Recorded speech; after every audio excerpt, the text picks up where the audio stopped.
Okay, so I was thinking about this last night actually. Like, what should we start with on this podcast? And I think so. Last time we talked about breadth first development, which was Mhm. a really core thing, core to our like philosophy of development as a company.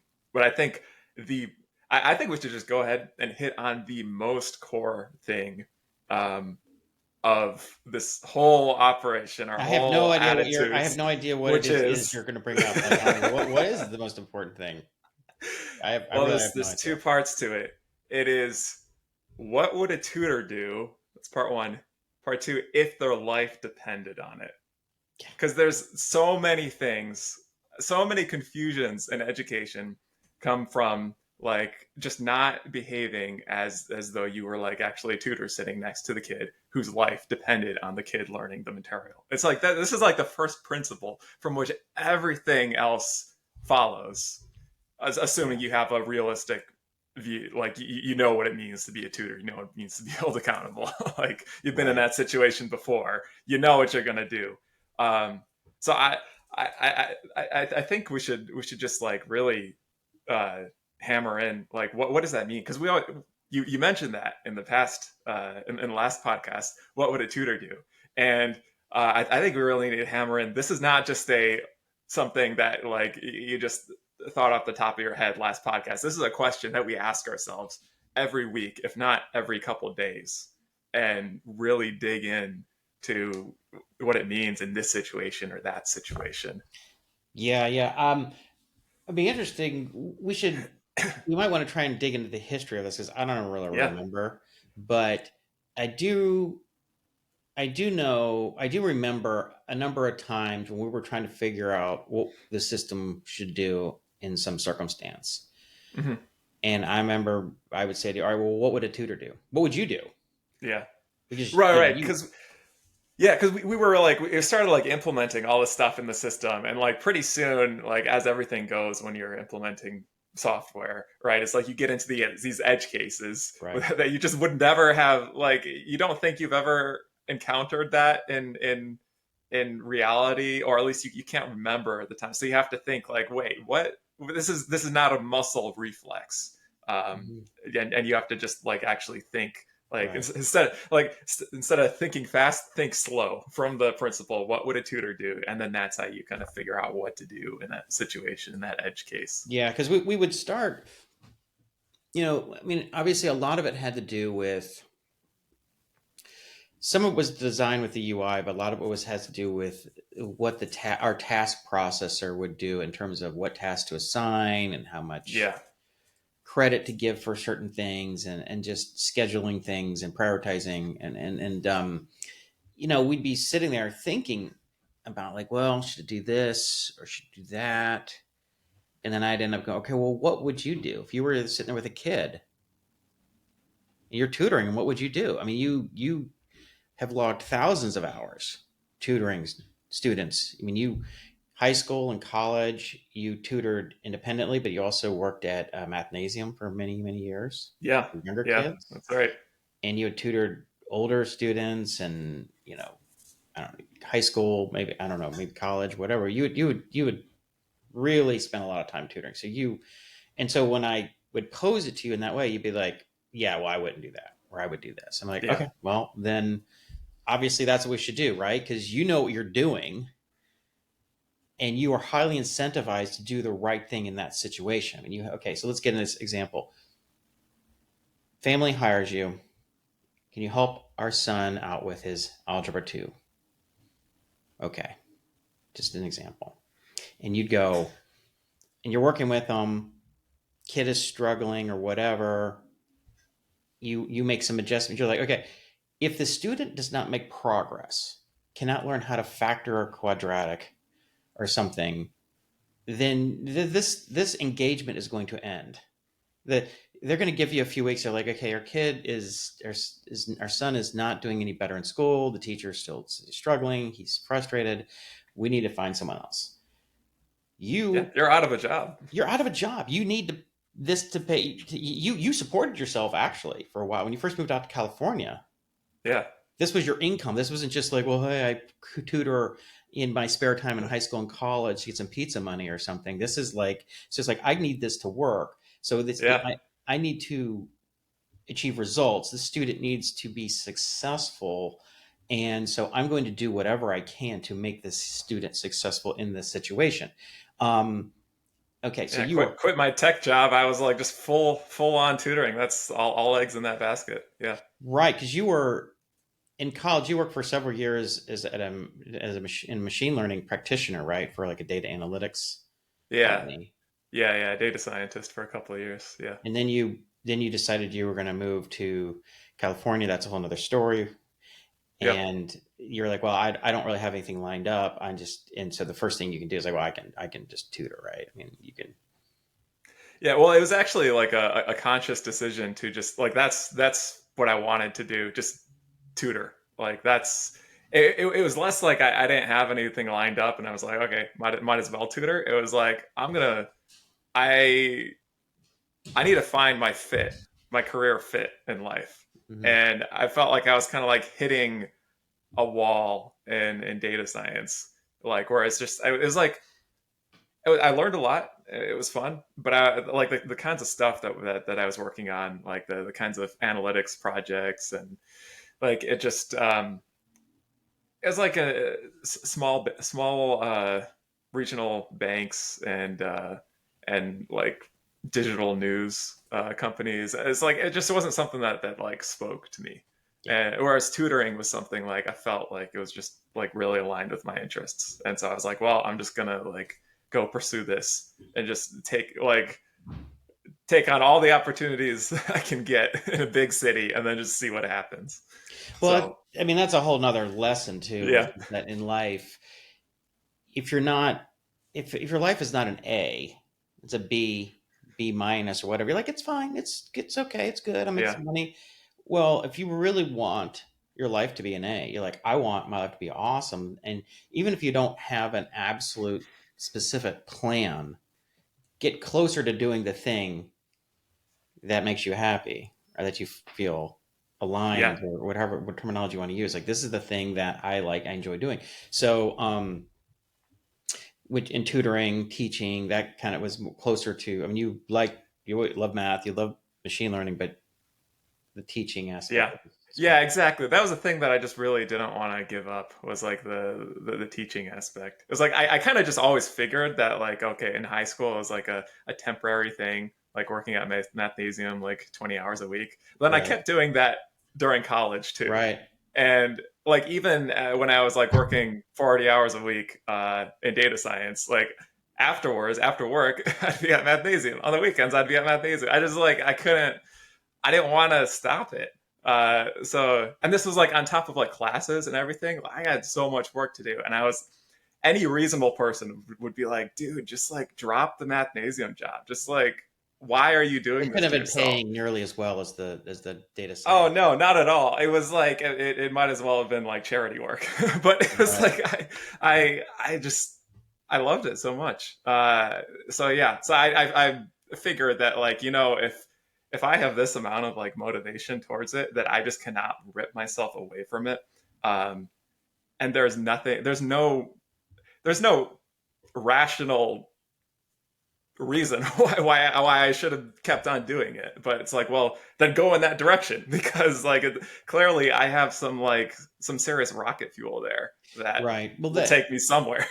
yeah, I mean that's the thing is when people make decisions purely for the money, it Yeah, often leads you in the wrong direction. You end up in a place like why am I so dissatisfied with my life? Why am I so frustrated? It's like, well, you're not doing what you really want to be doing. I mean, this stuff can be overplayed. I mean, obviously you have to make a living. You have to be realistic about what you can do to actually pay rent or your mortgage or, get by. Um, but it's important to really always be thinking looking at your North Star or your individual North Star. It's like, what is it that I really want to do? And if you have something, you're lucky enough to have something. A lot of people just can't really find that thing. Um, and your thing was like, well, I love teaching and tutoring math. It's just so rewarding. Go do that. yeah, That's smart. yeah, yeah. So It's let's like let's, let's just. Oh, go on. You're gonna say. Go on. Well, just to connect to the previous episode that we did, it just comes down to playing the long game, right? Like breadth first development is about playing the long game. It's about like short term. I mean, you need to be making some progress in the short term, but your goal is not to optimize the short term outcome of Right. salary, of prestige, or whatever. Like your goal is to just do the short term well enough that you can continue playing the long game. That you don't like Right. die in the short term or like run out of money or like you're on the street or whatever. But like in the long game, like that's what you always want to be optimizing towards. Even if it's like if it feels slow in the short term or there's some pain in the short term, it's like whatever. As long as you're making progress towards the long game, uh, then you're good. Yeah. Well, yeah, 100%. I mean, the thing about it is, uh, you get too distracted with the short term, and you can lose sight of the long term goal, right? And you get these short Yeah, term dopamine hits. Hey, I made more money, or it's whatever. like shiny object syndrome Right, and then you almost. look up a year, 2 years, 10 years later, and you're like, where am I? And it's like, Yeah, well, I mean, you're making pretty good money, and you got a pretty good situation, but you don't really happy with it. And so, that's key. I mean, I know we're a little off topic, but so let's just drive it back to the tutoring. So, like, what would a mm-hmm. tutor do? So one thing that we talk a lot about is, and I'm going to use terminology we're going to have to explain because people are going to understand what the hell I'm talking about, is you got to get inside the trade. Okay. So what that means is I came from a world of high frequency trading. So writing algorithms and building systems that would trade stocks, futures, other types of financial instruments automatically, and oftentimes at incredibly high speed. So you're looking at statistical relationships between movements, and you're trying to figure out, okay, when this and this and this happens, we want to buy. When this happens, we want to sell. And obviously, it's way more complicated than that. But what would happen is some of these companies that would try to do this, they would hire really, really highly educated, smart people with PhDs in physics and computer science and math and things, and they would get a group of these people, and they would say, here's our this massive historical database of historical time series data of all the trades that happen every minute or every second or every hundredth of a second for the last 10 years. Go write some algorithms that can predict what's going to happen, where the price is going to go in the next 30 seconds or minute or 10 minutes or whatever. And they were almost doomed to fail. Now, there are stories of this working, but typically what would work better is if you'd have a professional trader who would spend years and years trading this stuff manually and understood how you made money with a particular kind of trade. It's like, hey, look, when you're trading this, when you do this kind of trade, these are the factors to consider. These are the forces that are at play. These are the things you're going to watch out for. This is how you can lose a lot of money. Here's the, whatever. And that's this hard won experience from a lot, from winning and, losing on a lot of trades and learning and understanding and almost having an emotional reaction, instinctual reaction to, yeah, I would not buy at that point. You're like, why? Well, those things line up. It's like, look, here's the thing. Ding, ding, ding, it happened. And you talk to this, PhD in physics, and they'd be like, oh, yeah, okay, I guess I could see that would be. Yeah, say, look, right, I understand you have statistical measures that are saying we're outside this band of trades and volume, but look, here's what's about to happen because, and this PhD is just not aware of these other factors, right? They have like a keyhole, looking through a keyhole at this time series data. And so my experience has been, if you have been the domain expert yourself, like you understand exactly how this works, and you also have the technical expertise, so you can say, look, I can automate this because I actually understand how to characterize this situation, bring in all the factors at play, and mathematize them in a way that we can have strong buy and sell signals and whatever. That tends to work because you can start out with something that is maybe giving trade suggestions to the traders. Hey, here's a buying opportunity. Hey, look, here's a selling opportunity. And then it becomes more and more automated. And you can kind of, get closer and closer to this holy grail, this system that just like buys and sells automatically and doesn't need human, just makes money, right? Like that's the again, that's the everybody's shooting for. It's really, really hard to do, but it's doable. I've been in that world. I know people who've made tons of money doing it over long periods of time. So it's not just luck or whatever. But um, anyway, so we would always use this phrase. I kind of introduced it to you because that's my Yeah. my background. Yeah, and I Get remember inside the trade. Get it. Don't just automate it. Like do the thing until you understand what the hell is going on. Really understand it. there Have was some emotional scars from it. Then automate it. Right.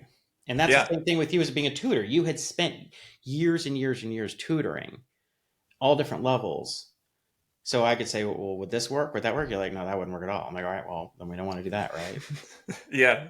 Yeah, you know, the first time you told me about get inside the trade, there was some imagery that you said that I think really brought it home, and it was about how I think you mentioned you were like sitting next to a trader, and you had like this just a spreadsheet up with like just tons of like numbers in it, and like I don't know if it was like real numbers or numbers you generated or what, Oh, yeah. but but yeah, and then they were. But it was just like to you, it was just like it's just like okay, there's a lot of numbers in Well, here, it's like and the I guess like Matrix. It was just like all yeah, these right, gigantic grid of theoretical option values and risks numbers that, again, it would be like the movie The Matrix, where they're looking at this, like all this yeah, streaming uh, pixels, and you're like, somehow this person can interpret that and go, oh, this is what's happening. yeah. You're like, well, I guess we better run some analyses on this to figure out what's happening. And the other person is like, it's just the trader is like they're looking at like a painting or picture or a movie playing out. They're just like narrating it to you, like, that's weird, that's not good. Oh, that's really good over there. Like, and just tell, and you're just like, what? Did Oh, you learn this like a language? Did you take this language in school? Because it seems like there's a language here that I don't know, and yeah. it's like So it's just made out of numbers. Yeah. the guy I was sitting next to was the owner of this trading firm, and he was like a super Okay. successful, super wealthy guy. Oh yeah. So he really knows his Oh shit. yeah, Yeah. and this guy was like, he's like in his 60s, and he just did years and years in the on the options trading pits at the Chicago Board Options Exchange. And I was showing, we had built like a simulated trading environment, kind of like a flight simulator, but for options trading. This is my first company many years ago, and um, I had this. I think I had some printout of a bunch of these values, or some screen of all these values that my simulated environment was generating. That would that the think of it like, you know, a flight simulator. It's like simulating mountains and air and where the planes are going, whatever. You have to create all these algorithms to generate these somewhat realistic terrain and flight controls or whatever. And he's he's looking at it, and he goes, and he kind of points out some values that don't make sense. I'm like, how the hell do you? How can you just look at this ginormous grid of things and just see? And but he understood the structure that was supposed to be there, right? There was structure. It's like, well, these straddles are misplaced. You see these months like this straddle and the strike prices, and he kind of explained it to me, and you're just like, oh, it's like if it's like you know, they've shown they've done these studies where they could take like these uh, expert chess players, and they could just see a random chessboard. You could just show it to them, and they could like reconstruct it from memory. I would say that because they just see the structure. They have a much emotional connection to all these positions. But it had to be. But if you showed them a chessboard where the chess pieces were placed at random, they were no better than the average person at reconstructing the position of the pieces, because there was no sensible structure to it. Right? There was just, it was chaos. It was random. But so this guy was looking at this giant grid of numbers like a chessboard that was supposed to make sense, and it made mostly made sense. But there were some things, errors in my code or my assumptions that I put into the code, that he could detect and point out to me, and I was just like, wow, okay. And I just took some notes and went and fixed this stuff. It was incredible, right? And so we bring it back to tutoring. You know, you spent years doing this, so you had that instinct. You could I could put you in any situation. I go, okay, here's a situation, da da da da. What would you do? And you'd be like, well, I probably do this, and that would be kind of our go-to move anytime we were trying to develop the heuristic that we were going to try and characterize and automate in the system. And that we have just hundreds of those things that and are largely the fruit of hard won experience, combined, of course, with a lot of deep introspection and terms of using what you and I sometimes refer to as street fighting math. Yeah. And sometimes it's really elegant differential equations and stuff. Sometimes it's just some statistical, you know, back of the envelope things that we're able to put together. But that's one of the key things. So it's always, and I think it's important because what we're trying to do, like, what are we trying to do? We're trying to create the ultimate online learning system, which basically what that would do is replicate the effectiveness of the best possible human tutor that you could imagine, that has almost superhuman abilities to understand exactly what you know and don't know and what you should be working on. Okay, if that's what you're trying to do, then you need to continually keep that person in mind and try and mimic their behavior in that situation. And this is a long process, and we're getting closer all the time. But still we have a lot we can do. But Yeah. Yeah. Yeah. Yeah. And it seems like if you're really serious about playing the long game like this, building up like a system that leverages like tons and tons of hard won expertise that aligns Mhm. with all the science and everything, it's kind of like you really got to build it up in a bottom up sort of way. It's not Right. like you just like take some buzzword in education, slap that on, go top down. Good enough. No, like you have to like start from first principle. What would a tutor do if their life depended on it? If their job depended on it? Like if you can't make students learn, you're not gonna get paid. You're not gonna eat. You're not gonna like Right. say you're working for like a mafia boss and like they're gonna like actually like kill you if their kid doesn't learn the material. Like what do you do?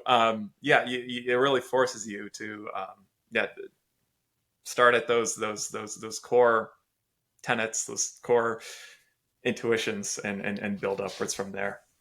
Well, that brings us to the other thing you brought up, like your life depends on it.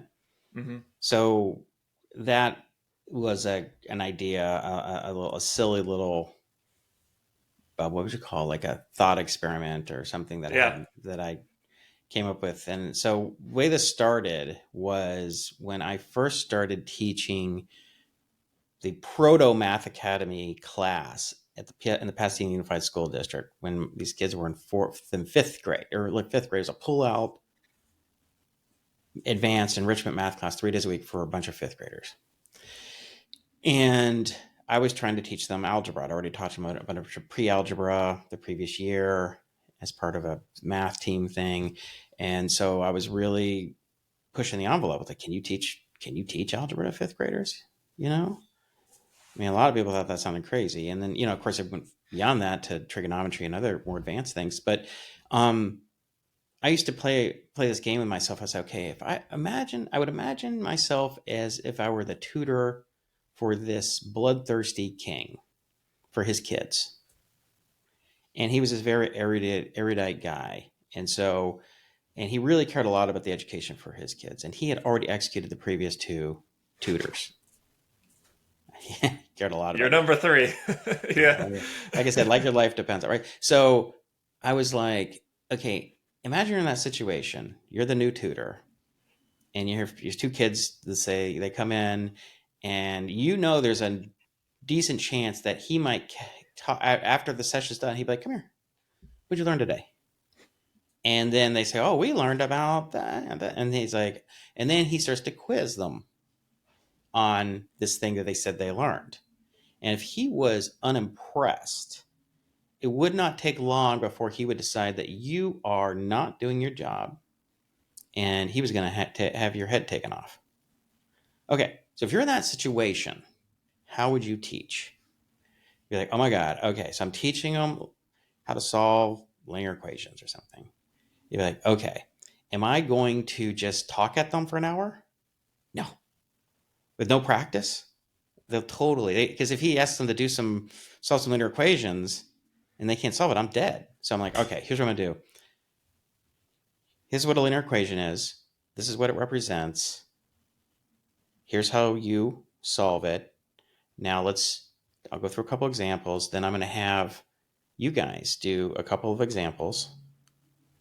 And then I'm going to give you progressively more challenging ones. I'm going to make them negative numbers or fractions or whatever. And we're going to kind of build on it progressively. I'm going to get a lot of practice, but I'm going to keep raising the level. But it's always going to be you as a student, going through the process, the procedure of performing the skill that I'm trying to get you to acquire. And this would be the same situation we go on if you're in a tennis lesson or learning how to play the violin or whatever. You're the coach, the instructor, the teacher is going to have you performing the skill and giving you feedback on what needs to be improved, what you got right, what needs to be adjusted to correctly execute the skill. And so that's what I did. And of course, when you take that attitude and it's a way of describing in a sort of elaborate in maybe somewhat bizarre, deranged way of extreme accountability. If your ass is on the line, your life is on the line, how are you going to do this thing? Well, you're probably going to be a lot more serious about it, and you're probably going to do it in a different way than if it just didn't really matter.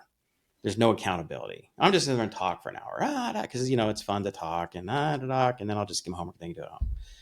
It's easier, a lot easier. Then okay, now I got to have them do proms, and I go back and forth with them, and then I got to check them, and then I got that's just it's a more exhaustive process.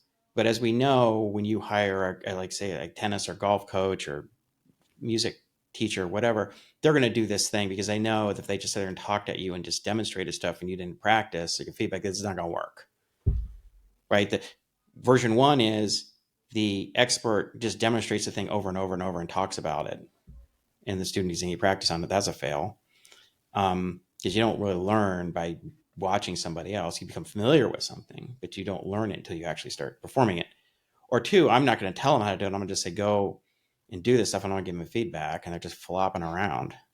That's highly inefficient. Yeah, and it becomes so obvious when you think of it in terms of sports. Like a tennis coach, I think, is the usual analogy that we make for this. Like, imagine you sign up for lessons with a tennis coach, and the whole time they're showing you all these techniques and stuff, and Mhm. then it's done. Hour passes, like you're just holding your tennis racket the whole time. You haven't hit a ball or anything. You haven't even swung it. You're just like standing there, like watching them, Right. and then you're like, really, like that's it? Like I could have just watched a YouTube video to see somebody do this. Like the point is for me to be doing stuff and you to be coaching me. But then the other failure mode is like the tennis player just like has, or the tennis coach has maybe a group of students in a lesson, and then they just say like, okay, you two versus you two, go play each other, and I'm gonna go run an errand. I'll be back in an hour. And then like what, like you're not giving feedback to them. You're not like, see, Yeah. there's a middle ground. Yeah. Imagine you're a parent. You drop your 10, 12-year-old kid off for a tennis lesson, and you pick them up an hour later. You go take the other kid to their thing, and then you come back, you pick them up, and you're like, so how'd it go? And they're like, good. And you're like, wow, you don't look sweaty at all. It was hot out there. You're like, oh, I didn't play tennis. I'm like, what do you mean? What'd you do? He's like, well, he just talked. Wait, he just talked. What do you mean? What did he talk about? He talked about tennis, like for an hour. Yeah. You'd immediately like go to the pro shop and talk like, what is this guy doing? This is not how you get good at tennis. This is a waste. I want my money back. They would instinctively know that that's not going to work. I'm paying real money for this. I want my kid to learn how to play tennis, right? Secondly, can't you pick a kid up and you're like, well, how'd it go? Like, oh, yeah, it was fun. What'd you do? Well, he played tennis. So what did you work on anything particular? He said, no, we were just hitting back and forth with the coach. No, just with this other kid. What was the coach doing? Oh, he went back to the pro shop. Well, what do you mean? Like the coach wasn't there. Well, he was over there talking to a mom for a while, and then he went up to the pro shop, and then he came down. I think he was on his phone. You'd be like, what the? you'd go to the pro shop, give my money back. This is a dereliction of duty. This is not doing your job, right? So why in a math class would we expect the situation of the teacher just talking and then saying, oh, and then not having the kid do any work, which is the lecture, right? Which we know from universities in particular, but typically most schools have done with this sort of a lecture. Teacher gets up and just talks. Sometimes they cold call on people. Sometimes when they're younger, they give them worksheets and stuff to do. But they would, and if they signed homework, it's like, okay, I'm going to talk about tennis for an hour, and then I want you to go practice by yourself, and maybe I'll have you take a videos, a couple of things, I'll give you feedback. Like that, no, that is stupid. Like I'm right here, So anyway, anyone who has actually seriously tried to acquire skills in something, sports, music, art, anything like that, where it was important to develop these skills, they understand that this is basically how it's done. I mean, there's a little variation, you can change things up a little bit and whatever, but that's the core of what the learning process and a super efficient learning process would be. Because if you say, okay, well, someone says, well, that just feels really, I don't know, restrictive or this and it's like, okay, well, I had one group of kids and one group of kid does that, and other kids, they just go and they hit around. The rich kids go and they get an instructor. In fact, they have like a bunch of instructors all working with them and pushing them through drills and working with them, giving feedback. The other kids, they just kind of go to the park and hit around. You'd be like, well, that's not fair. Well, I thought you said it. Yeah.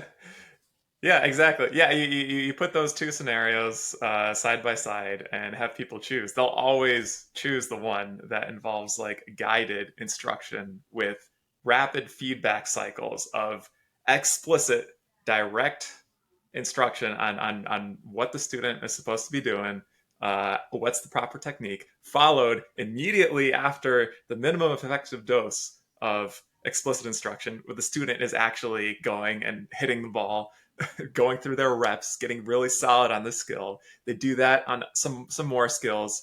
The next session, they pull some of those skills together, compound movements. Like it's just, yeah, like no several question. weeks of this, they're gonna blow those other kids out of the park, regardless of the other kids' like initial skill level. Like they're just their slope of learning is going to be so high through this deliberate practice Yes. setting that they're just going to blow them out of the water. It's Yeah, I only a matter mean, of time. yeah, and if you compared it to, and you said, well, one group gets to do it and one doesn't, they would be like, that's totally unfair. Why Yeah. do the rich kids get, private tutors and private coaches? It's like, why? I thought you said it doesn't matter. Yeah. Well, okay, like it matters, obviously. Like Yeah. you'd be furious if the rich kids got this and your kids didn't, or right. So, but right, and the more those expert instructors, teachers are incentivized for the outcome to be effective, the better it's going to be. If it's like, because if you're an independent coach or independent music teacher, whatever, you're trying to make the learning process as efficient as possible while being enjoyable, right? But not at least not being unenjoyable, right? Yeah, right.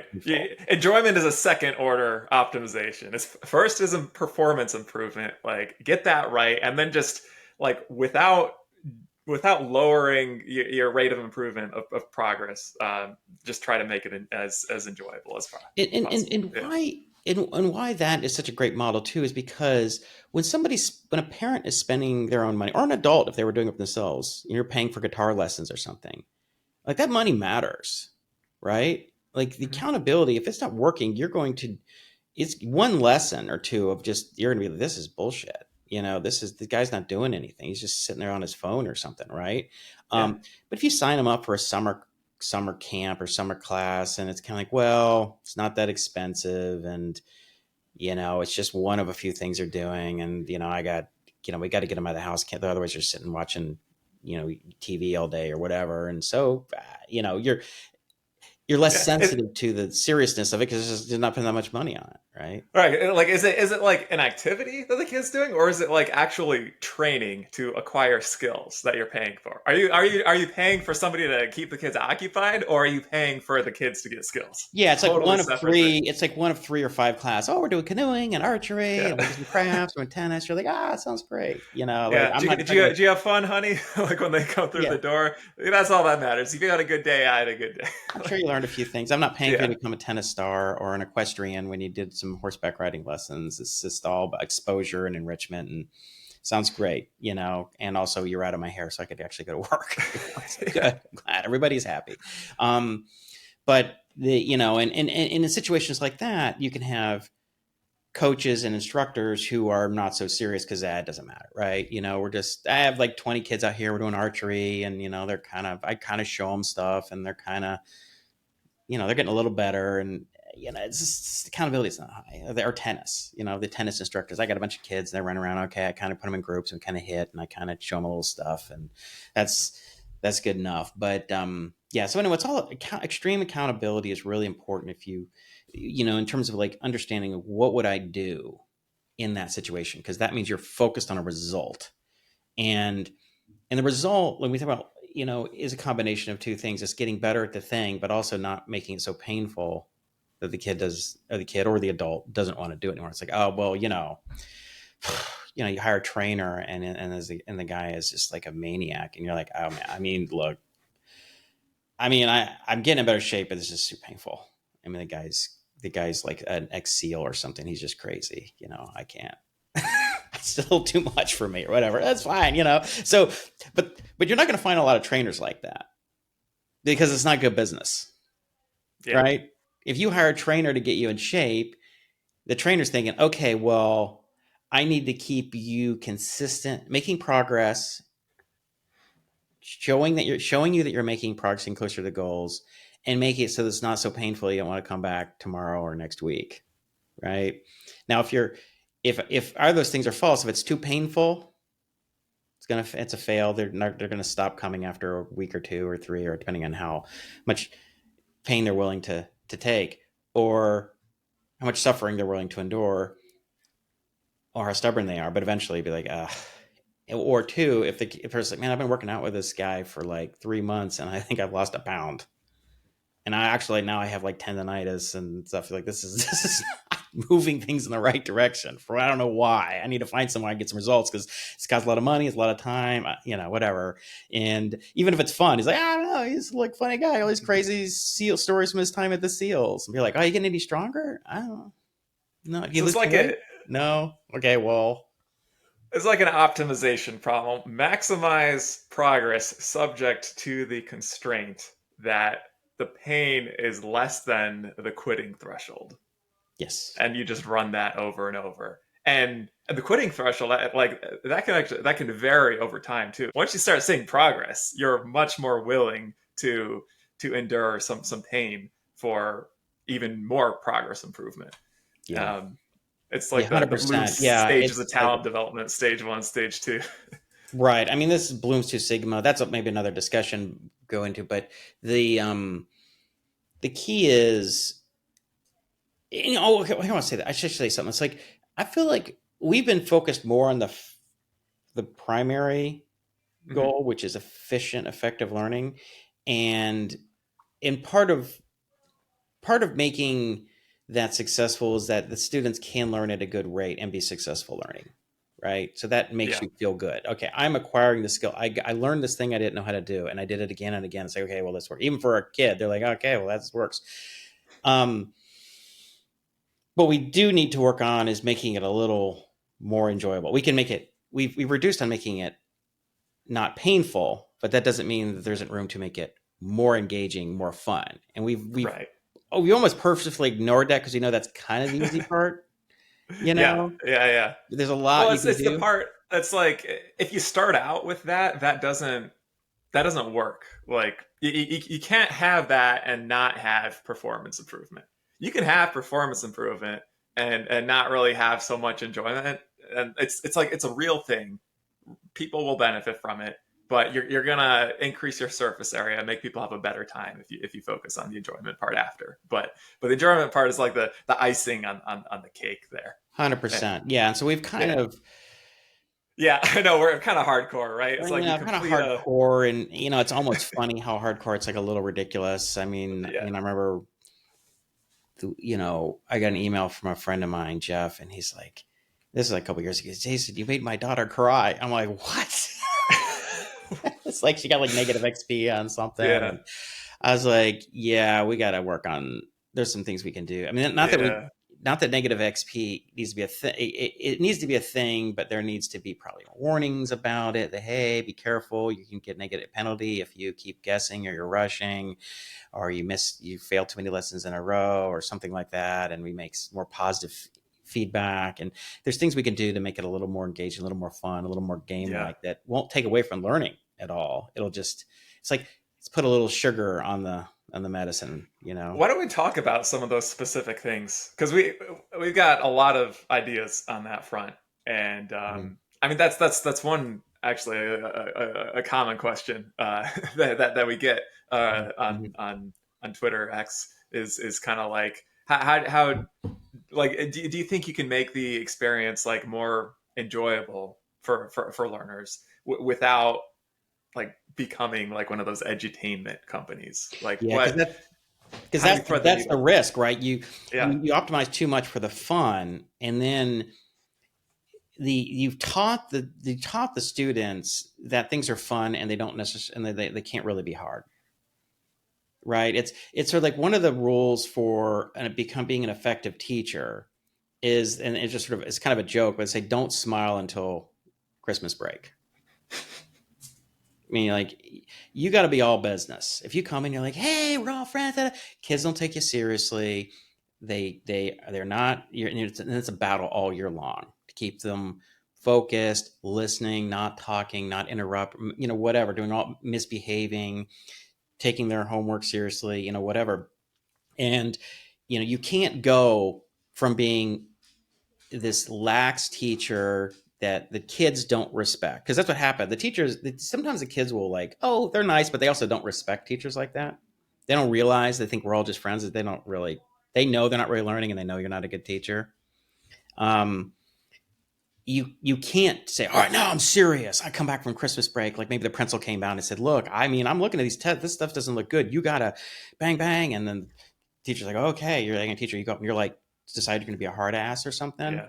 There's a directionality to it. You can't recover from being a pushover. Once you're a pushover at the beginning, and then you become a hard ass, like it The just kids keeps are getting like, yeah, more. right. They just roll their They, eyes. yeah, It happened to me when I was in high school. I can't remember this teacher, and she was like, started out like that, and she's like, she realized she was a young teacher, a first year teacher or something, and she just graduated from college, and she was going to be our friends, and we didn't take her seriously, and because she wasn't a serious person, and so we didn't respect her. We didn't like hate her, and then when she started to be like a hard ass, then we hated her, right?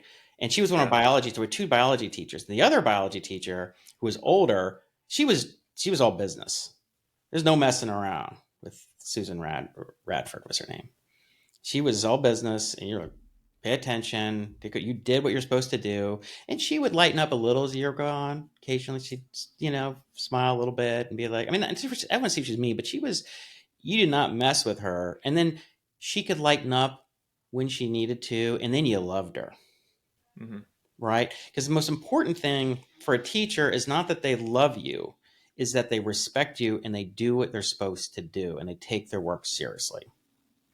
That's the important thing, especially in like middle school and high school, because then the kids testing boundaries and they're 15, 16, you don't want to be in school, you want to go you want to do anything but sit in your freaking biology class, right? Even if you're a good yeah, student, you're like, this, I don't want to be here, right? So that model, in any really good teacher understands this fundamentally. You can't, not that you can't do some fun things, but you have to instill respect from day one. They understand you are not to be messed with, and then you can lighten up over time, but they are boundaries, there are expectations, and there are consequences, and there are rewards. you start out, we're like, we're all friends, and isn't this just a wonderful subject? Finally, the kids are like, okay, whatever. Well, okay, we're gonna blow this off, right? And then, so yeah, so if you transpose that onto a learning app, and you're like, oh, we're fun and this and dance and baloney, and and the kids are like, whatever, and then you're like, all right, now we're gonna start learning hard. The kids are like, oh, this is stupid. I Yeah. hate now. It used to be fun. No, I hate it. You know, but Yeah. we can go from the teacher that was a hard ass, and we can lighten it up a little bit. People are like, oh, I think my daughter likes it a little more. It's kind of fun. I think these things you added are really made it a lot nicer. That's how it's gonna go, I think. Anyway, Yeah. Yeah. that Yeah. that's just in general. That's just sort of my analogy. And by the way, for anyone who doesn't know me, I spend a lot of times going through analogies for whatever reason. Everything is analogous to everything else to me. So I'm always like, well, it's just like this. It's just like that. Um, Supplied isomorphism theory. I do it to a fault. I need to dial it back sometimes. But yeah. So when it comes to the app, he's like, look, as you said, we're not here to just build a fake learning app. Like, oh, I got this math app, my kids, and it's better that they're doing this than they're on, playing whatever video games. It's educational, but that kind of stuff. It's like when they eat food that you all know tastes good but isn't healthy, and the parents kind of eventually realize that this is a waste. And then the Yep. kid it's still not as fun as video game, and they're not really learning anything. So it's like, okay, what are we paying for? This is dumb. So now that's a short-term win, long-term loss. Like you can get a lot of users and maybe build up a company and get funding and stuff because you make this sort of engaging, not super serious education app. It's better than video games.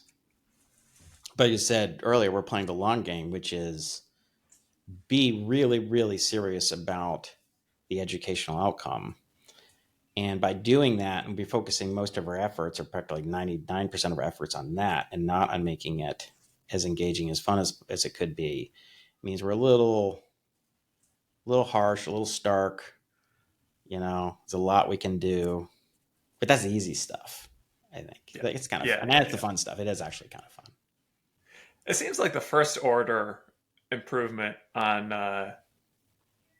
just making things a little less uh,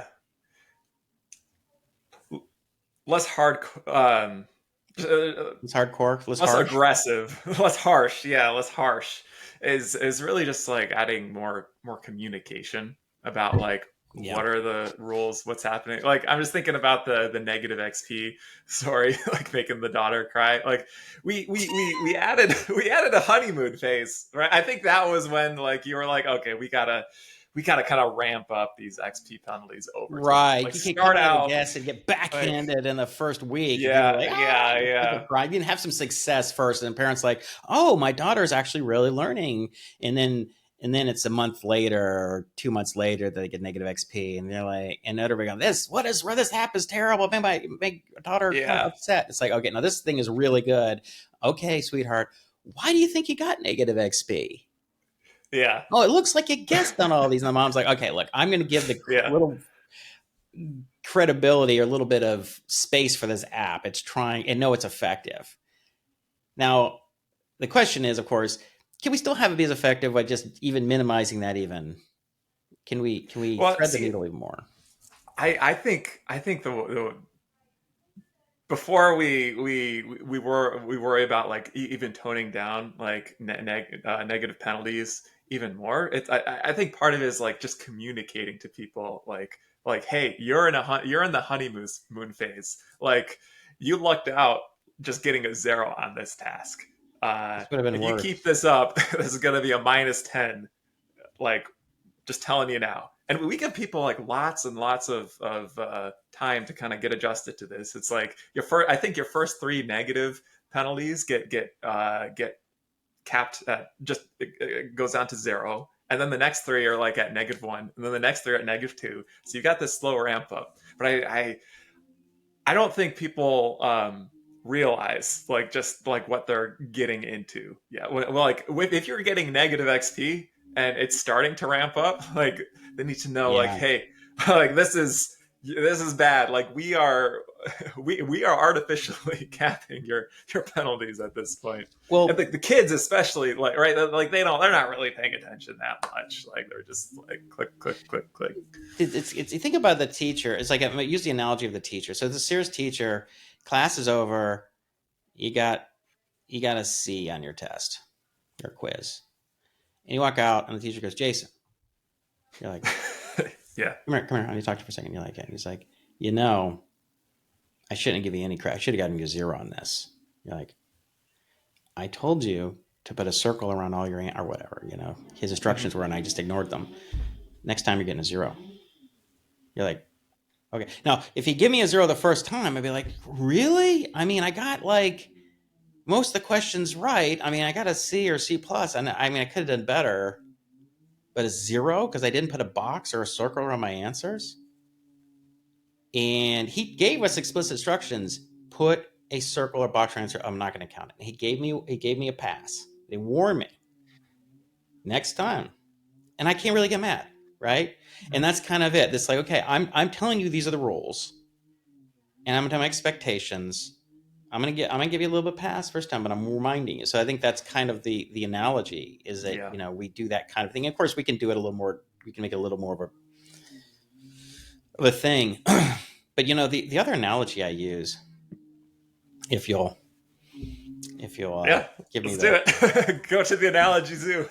I'm there. I'm there like every day on our phone calls, so might as well bring everyone else go there. another one, if you'll humor me. Okay, so I say that our Math Academy right now is like, I would say it's like Yuri's gym, where Yuri is some strength conditioning coach from, I don't know, let's say Russia, who used to coach Olympic athletes, and has like this basement gym where a lot of very serious people go to work out. Like, let's say you're walking down the street and you see a buddy you just haven't seen in 8 or 9 months, and you're like, dude, you look amazing. Well, what happened? You like looked like you'd lost like 30 pounds. I mean, you look like you're jacked, and and he's like, oh man, I started working at Yuri's. I'm like, what's Yuri's? He's like, well, he's this strength conditioning coach. He's got this. He's this Russian guy. He's works to work with the Olympic hockey team or weightlifting team or something. And you're like, man, I should. He's like, well, if you want to join, I mean, it's just down the street. Just go. It's underground. Doesn't really. There's not a sign there. It's Just seven. knock on the door. It's not gonna go in. And so you're like, oh hell yeah. So then you go there. You're like, I want those results. And you walk in, and there's like, it's just a door and like a hallway, and then it opens up, and it's just like this bunch of benches and weights. There's no like front desk. There's no juice bar. There's no little place where you can buy clothes. There's no membership director. There's not even air conditioning. There's no Pilates. There's no yoga room. It's just a bunch of weights and some other open areas that people working with kettlebells and dumbbells or whatever other painful looking instruments. And someone walks up to you and they're like, "Hey, what are you doing here?" So, my buddy so and so said that. He's like, "Oh, okay. Look, well, I'll tell you what. Just show up next week. It's $100 a month or whatever. That's the workout. Actually, let me come here. Let me just take a look at you. You're going to try this, try this." He goes to put you through some things. He says, "All right, here's your workout on the board. You're falling to this group. You're in group 7 based on your strength. Do this." And you go do it. And then Yuri is this old crusty old guy who's just sitting there. And Yuri doesn't even talk to you. And he's like, "Should I talk to Yuri?" And he's like, "Yuri will talk to you when he's ready to talk to you." You're like, "Okay." And so, a few months go by, you're getting fit, and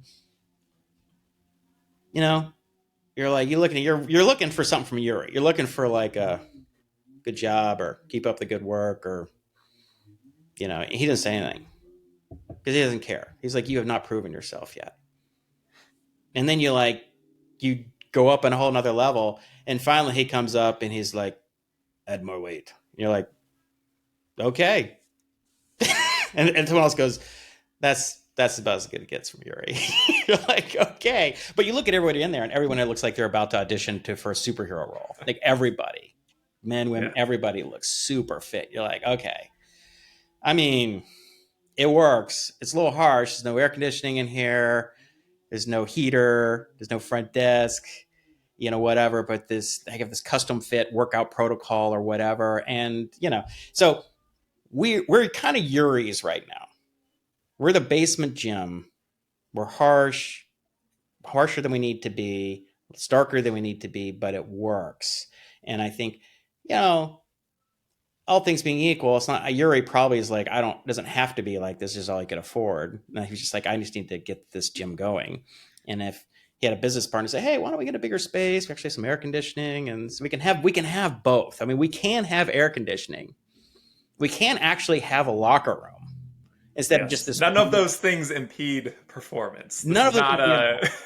Yeah, This is a completely orthogonal. Like we can do that. yeah, I mean, you don't. I mean, we just have this tiny little bathroom people have to change in, like one bathroom, right? It's like we can, and then you're there, it's whatever. So, but that builds a better business. People stick around longer because, hey, I love working out with Yuri's. I can actually go from work and change there, and because sometimes I have to go somewhere after there. I have business things, and so now it's easier for whatever. So I might be going a little long with the analogy, but I'll just say is that I'm fully aware of how many niceties we might be lacking and that we could and should add and we will add. But the most important thing was getting a result, which at Yuri's you're going to get a result. No question about it. You're going to get a huge result. Then people are going to come up to you and go, man, what the hell?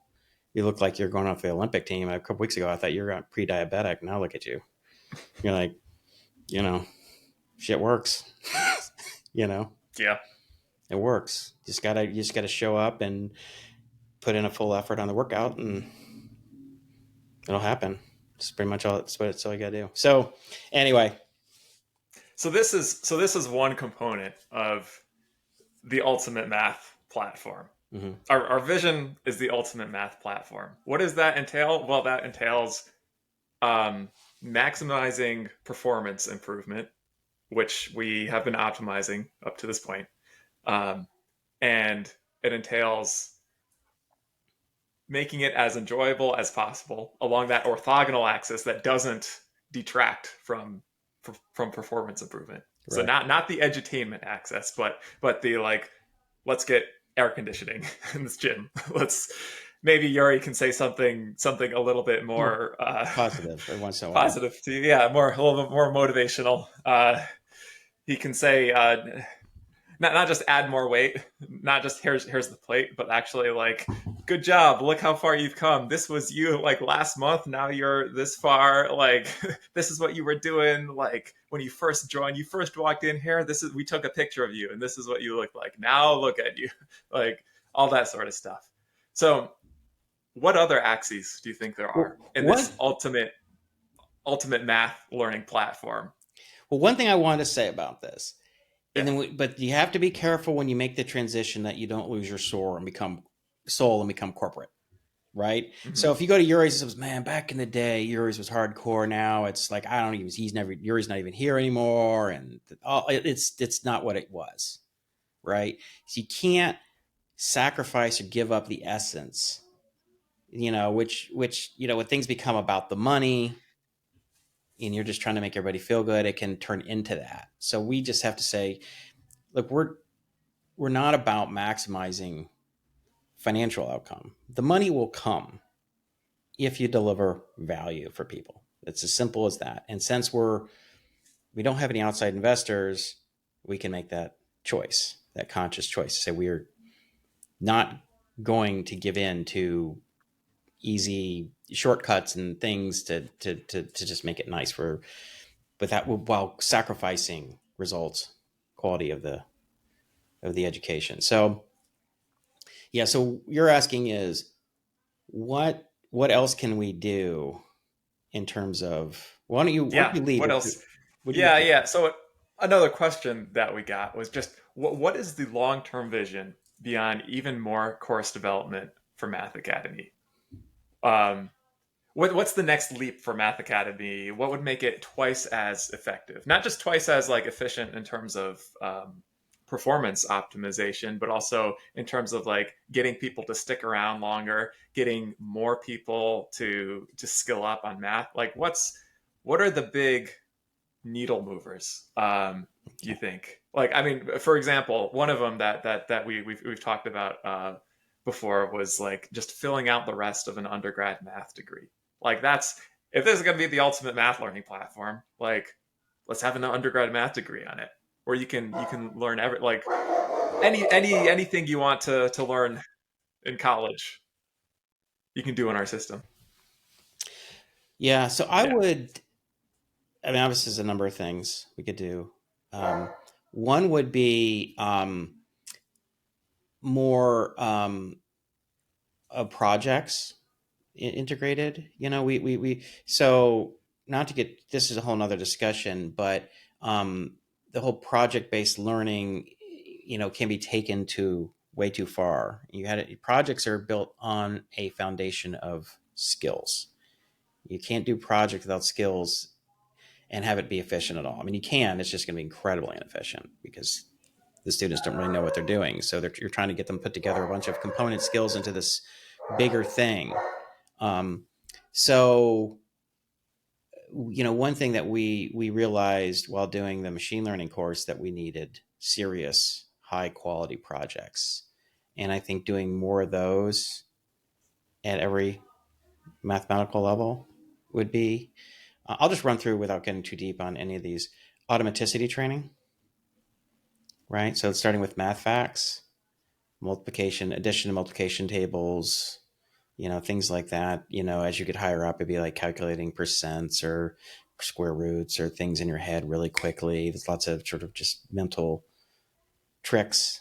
And I don't mean like anything complicated, but things where people can say, well, it's 25% of, I don't know, 800 or something. Or, I mean, that's easy, but I mean, something really where people have to work it out and like, dude, just do this, right? So when you're really good at that, then you can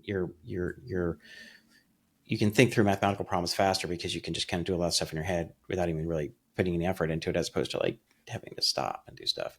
But we know that, we've heard from a lot of families, tutors, people, that kids are, and teachers, that kids have not mastered their math facts. They don't know the multiplication tables. They're finger counting, not finger counting in fourth or fifth grade. They're finger counting in 10th grade. And if you can't do, even multiplication, if you don't learn multiplication tables, you're going to really struggle even without basic algebra. So we got to do automaticity training. We've talked a little bit about having historical or context or applications. Like what is this? Well, what would this be used for? Or how would this be cool? That could be more integrated with projects as well.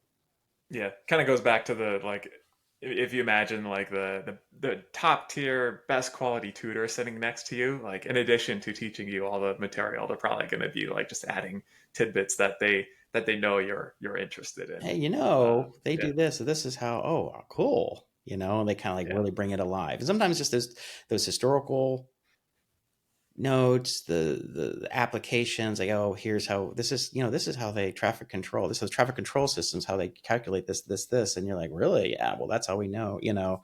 If you can bring some of that to life for students, I think that helps them understand this, because a lot of like more basic math, they're like, why do I need to know trigonometry or something? Or why do I mean, and a lot of high school teachers would struggle with that. And most people would struggle with that unless they had really done some research on it. And it's just not a status. Well, you're gonna need this, in pre-calculus. You need this in calculus. You need this in college. Kids are like, okay, you know, it's not super motivating. It's not as motivating. I mean, some kids are like, they're just fine. They like enjoy learning it and getting an A or getting into a really good school or whatever. That's motivation for them enough. They're like, it's other kids. They need more. They need a little more. They're not buying what you're selling, and so you need to work a little harder. You know, what I'm always sort of trying to do in terms of like the North Star is, periodically closing my eyes and go, okay, what would the ultimate online learning system do? If you just forget about math, kind of forget about anything, close your eyes. Short of the Matrix, where they jack something in the back of your head and you learn kung fu or a foreign language, in 15 minutes, just because they inject it in your brain somehow, some magical way. Okay, short of that, what would it look like? What would you do? And so if you do that every once in a while, you can be like, you can start thinking like, oh, what would be really awesome. And this is how some of this stuff happens. Um, but another one would be would be challenge problems. Really difficult. I mean, this is people say in textbooks the star problem, the double star. We can Mhm. add some of those things. For especially to the honors courses. Yeah. Yeah. And one thing that we've been realizing recently is that a lot of these SAT problems, ACT problems, competition math problems make for really, really good challenge problems. And Mm-hmm. they cover the whole curriculum. They're not just concentrated in one area. So yeah, we could potentially get some double whammies, like and knock two birds out with one stone. Not only are you doing some challenge problems, is deepening your understanding of the material, and if you're a particular kind of student, it might actually be fun too. But you're also you, you may not realize it at the time, but you're actually also prepping for like the SAT or the ACT. You're you can come out of a course actually scoring decently on the AMC exam. Like that'd be cool. Yeah, because if you could imagine, for instance, if you set your kid to something like Bronx Science or one of these like elite magnet math and science schools, and you took a pre-calculus course, like what do you think that pre-calculus course would look like or should look like? It's like, well, there's probably some pretty tough teacher who's really good, and they're not only teaching the standard pre-calculus curriculum, it's probably a layer of more advanced material layered on top. Probably some really interesting projects that we do every once in a while. He or she probably knows all kind of stories like, when I used to work at NASA, or when we used to do this and we did research. You'd be like, oh wow, talking about these cool stories, and Matthew would be like, that would make it really cool. And by Mhm. the way, this teacher is sort of runs the math team, so he's always kind of recruiting, or she's always recruiting for the math team, and they're like, okay, well, so he's like trying to build everybody up. He's kind of killing two birds with one stone. So the more I get done on pre-calculus course, the less I have to like train after school. So he's like getting a lot of the stuff done in class, doing a lot more challenging problems, trying to incentivize and challenge the kids to do harder things, to see, hey, this is fun, right? Like seeing what you can do and stuff. So, I think that's, looking at a model of like a truly excellent, like you said, what are like the top 5 or 10 pre-calculus courses in the country? How are they taught? What is the experience like? Or the best 10 that ever been taught?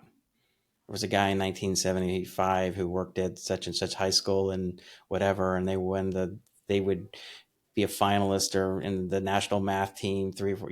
What was that guy doing? I guarantee you, he was doing a lot more than your normal math class, right? Oh yeah, for And sure. so, you know, do try and imagine what that person was doing.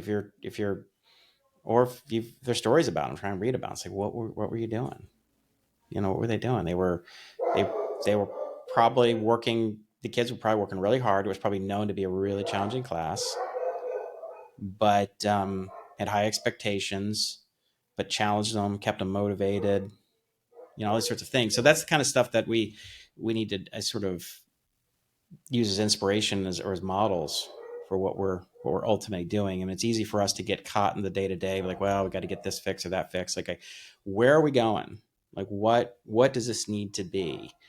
And another one would be integrating coding into it. So that would be super cool. I mean, one thing that you and I would always talk about would be, we're building what we wish we had when we were in middle school or high Exactly. school or college. You know, and it's like, man, Yeah. can you imagine if you were coding, like you had Python coding in your pre-calculus course, and instead of just doing written class, like you would do the normal problems, you've written stuff, but then it would culminate in some coding. You'd have to like, you know, have a bunch of Yeah. cool projects that leveraged all that, and you had to write the Python and make it work. I mean, that would be awesome. That would be super fun. And a lot of guys or girls, even who say like code too, is who would have been not just they're pretty good at math or good at math, but they're just like I don't know, but they love coding, and now they get to they would have brought it to life for them. They would just you brought in a whole nother crowd. They're like, oh, this is cool. Now I can do some cool stuff Yeah. with this math. That's something that I think a lot of people realize later, and like who go into software engineering, like they don't really care about math in school, but they love coding, and at some point, I mean, they don't start coding young necessarily. They find coding eventually later, like late in high school or in college or whatever, and then eventually they build up foundations of coding, and then they realize that if they just knew all their math, then they could be doing so much more. And it's like the earlier you make this happen, somebody like gets interested in coding, sees how important math is to doing non-trivial coding. Then the earlier the earlier in life they get the motivation to skill up on both fronts. And if you graduate, like just imagine like a kid graduating high school knows like they went through they not only do they know pre-calculus with like coding applications but also calculus with coding applications, and the instruction was so efficient that they also learned linear algebra and multivariable calc and some differential equation. Like they learned like basically your core engineering math and Yeah. all with coding applications. And they come into college and they are just like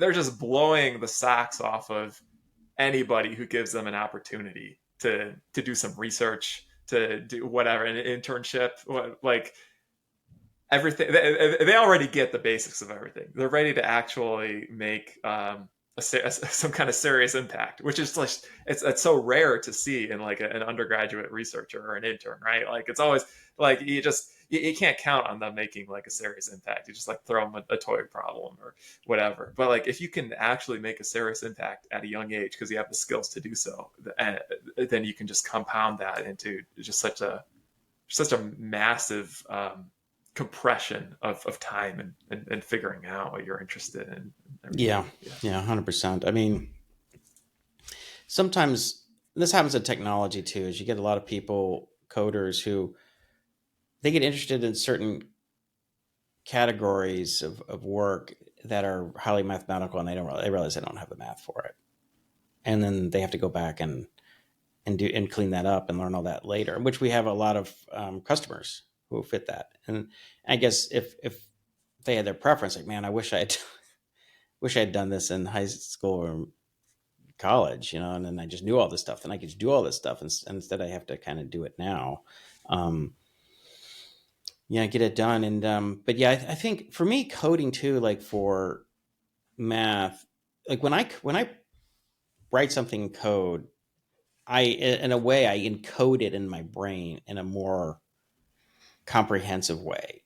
And that could be just me or maybe certain types of people, that it just sticks with me. Once I write code to do something, I feel like I kind of intellectually own it, cognitively own it. Like I know it, really know it, because I can see the code. I can see the structure of the code and be like, okay, yeah. So if you're like, okay, well, this is what a surface integral is, or this is what an eigenvalue is, and you kind of do stuff mathematically. But if you're writing code that does all that yourself, you're like, oh yeah, let's write the code, right? So loop and then I remember that, right? It's just that Mm-hmm. for my brain in particular, it's just the more procedural way. And I think other people might be a little different, but it adds in another way of encoding the knowledge. So if you can encode the same knowledge but coming at it from completely different directions, it sticks more, right? Yeah, more connection. You're layering more. I mean, it's basically just layering, right? Like you're just layering more advanced applications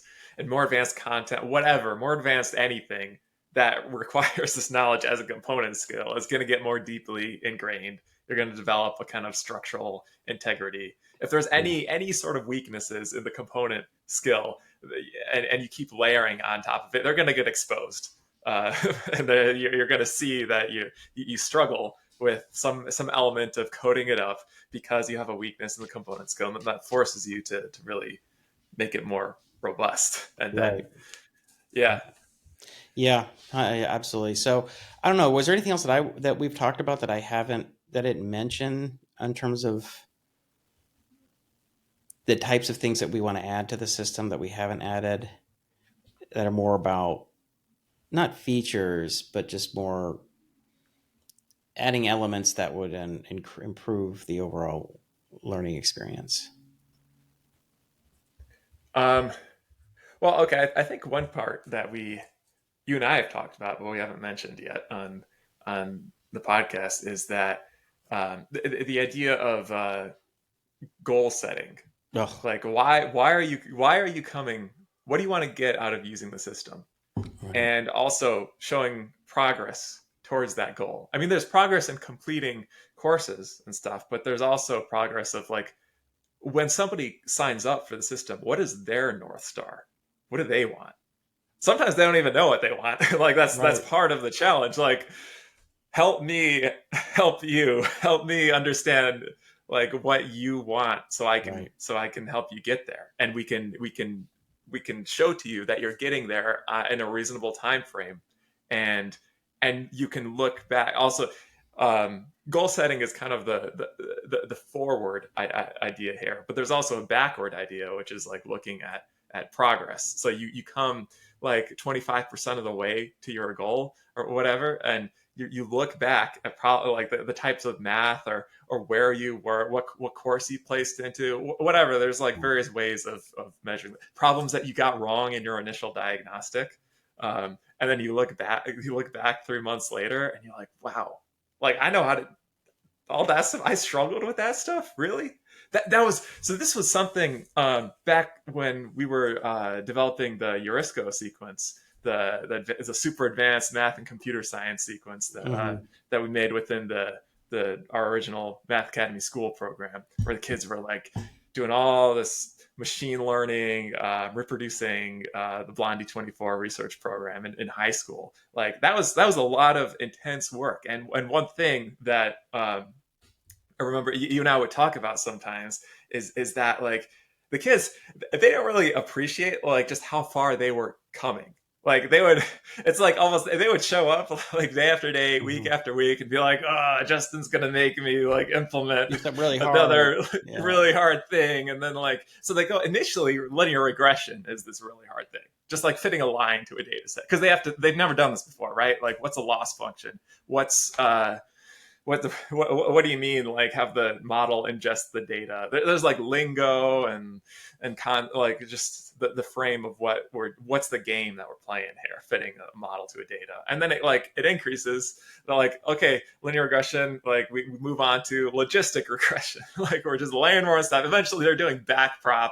and neural nets, and it's just the feeling every day is like just like, oh man, this is brutal. This is hard. I mean, they know on some level, but like, okay, I'm doing a hard thing, and I'm not sure I'm able to do it at the beginning, but then we actually get through it like reasonably quickly, and now I can do it, and that's really cool. So I like that. But also, like, do things ever stop getting hard? Like, when's it going to become easy? Like, is this really like what they don't see? Their long. They don't. What they see is the short game, and the short game is on loop being like it's hard, it's hard, it's hard, okay, it's a little bit easier. They don't always see the compounding of like from it's hard to it became a little bit easier. And then so what I would have to do sometimes is um like by the time they're implementing like decision trees and whatever, like we're a semester in, like and they're I show them like the next assignment, and they're just like, oh, that looks hard.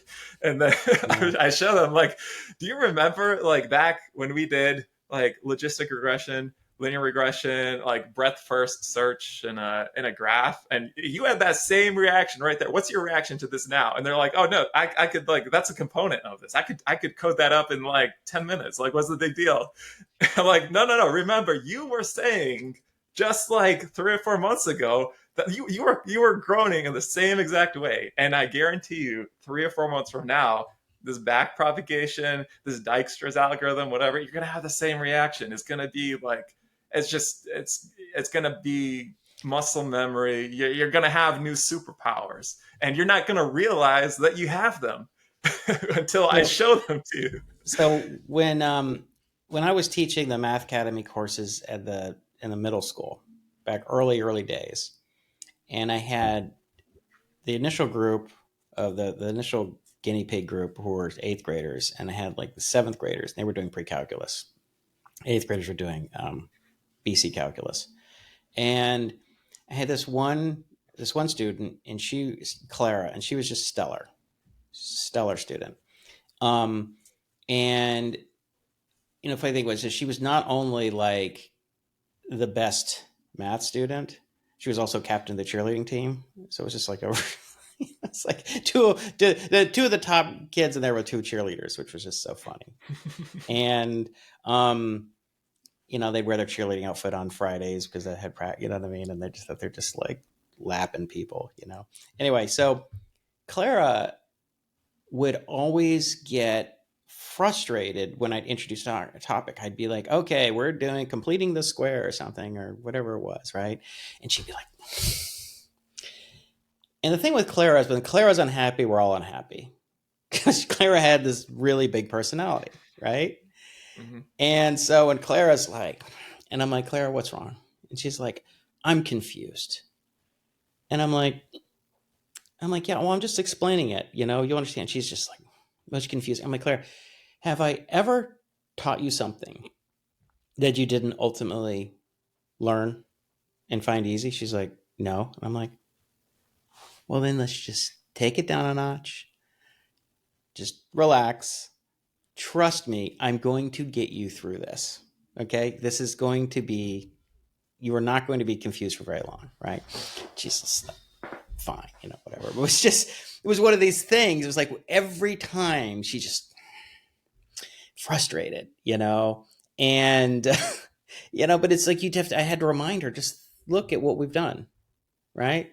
Look at what you've done. You're gonna be fine, right? You're gonna do great. And but I really I do like what you're saying here about you want to not only show them what they're going to be able to do, but you need to show them how much progress they've made. So like a couple times when I've had trainers, I remember I went to this one woman and she was like a performance coach. And what she would do, you'd meet with her like once a month. She'd go in and she'd measure your body. You'd do this whole body composition analysis, like how much body fat and muscle and everything. And I can't even remember how I found her. Somebody must have recommended her to me. But so, and they would take take this body fat analysis, body composition analysis, and then there'd be like this multi-page printout that would show all the numbers and would actually like an image of your body, and it would kind of like the fatter you were, the bigger it was, it would kind of show almost the muscle and the fat, and and then you'd go in every month and you'd see the progress and you'd be like, 25%, 23%, 21% body fat, 18, whatever it was. And I'm getting further and further down, and she'd be like, good job. And she'd be like, hey, here's how much protein, here's the calories I want you to hit every day. Here's your protein, here's your carbohydrate, whatever. She had the whole thing. And I'd tell her what my workout was. She's like, okay, that's great, but here's what I want you to do from the diet side. And it worked really well. And I loved looking at the sort of performance report, but also just looking at the history and seeing how far I've come. Now, the one thing that she didn't do, which would be awesome, she said, "No, if you keep going for 6 more months, oh my God, that's great. This is where you're going to be, right? Look at this. You're like, holy crap. I really will look like a superhero." You know what I mean? It's like, Mhm. how do you get from here to here? It's like, okay, 6 more months, we're going to take you down from whatever it was, 17 or 16% body fat down to 10% or 11%. We're going to build muscle, whatever it was. And you'd be like, hell yeah, I'm going to keep going. Right. So look, you can do this. Look at how much progress you've made. You should feel good about it. And this should demonstrate to you that what we're doing here is working. So even some days you want to eat stuff that you shouldn't eat, or you don't want to work out or whatever.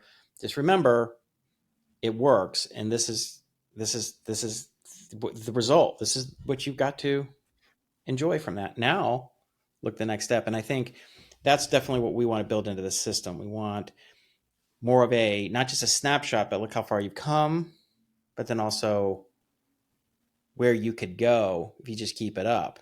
And if we have that sort of projected onto the path that they're setting, because, like, we have certain adults who have very specific goals related to maybe machine learning, or maybe they're at a university or a master's program.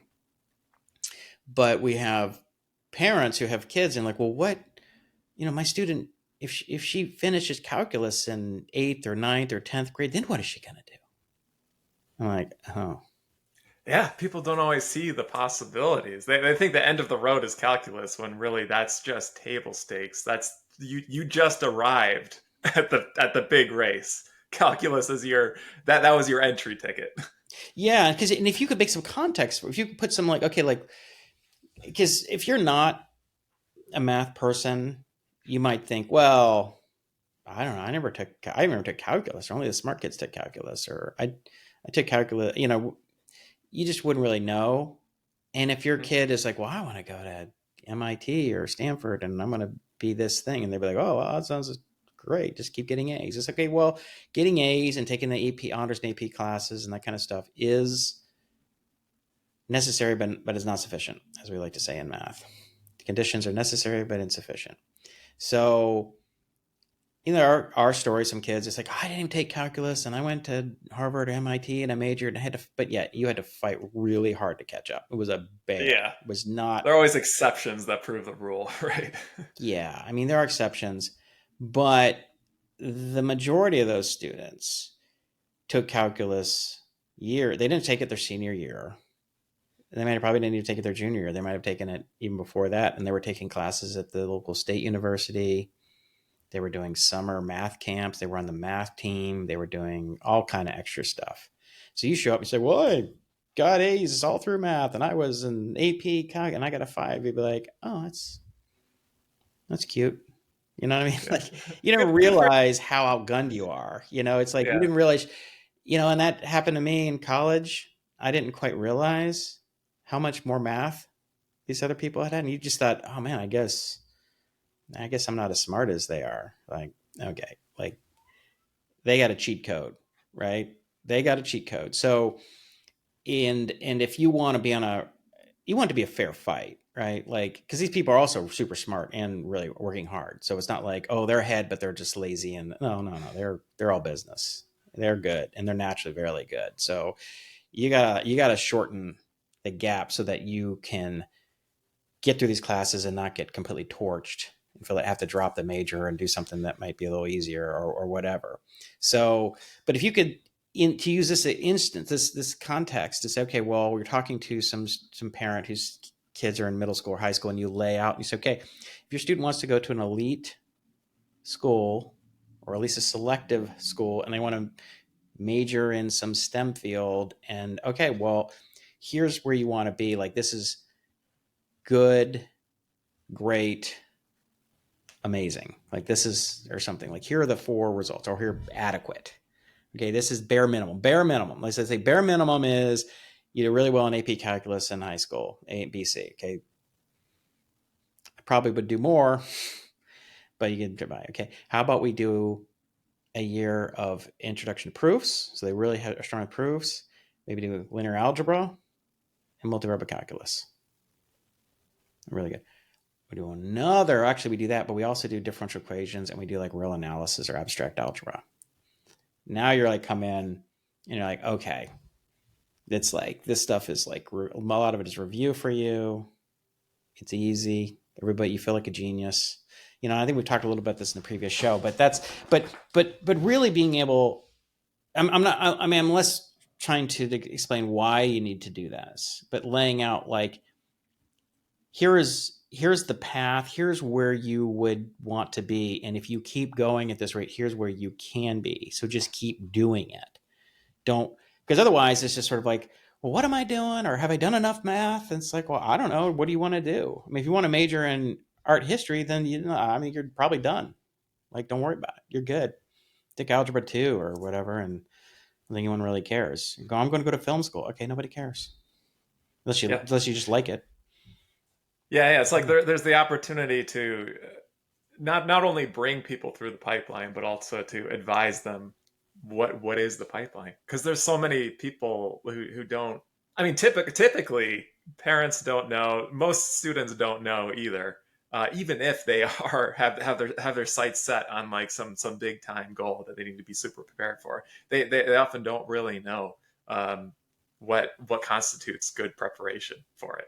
It's like sometimes they get like it's almost like you get invited to some like Olympic judo training or something, and the summer before, like everyone just tells you like, oh, just be able to do like a few pull-ups, like 20 push-ups, and run a mile in 7 minutes, and you're good. And like you don't understand what you're about to show up to. You come in, so what you do is you're like, okay, the bar, where's the bar at? It's at like three push-ups or three pull-ups, 20 push-ups, and 7 minute mile. Okay, I'm going to do five pull-ups and 30 push-ups and run a 650 mile. And and and you don't understand that the people that you're gonna be up against are just order of magnitude stronger than that, and they're like they're going to be throwing you across the room like every single time.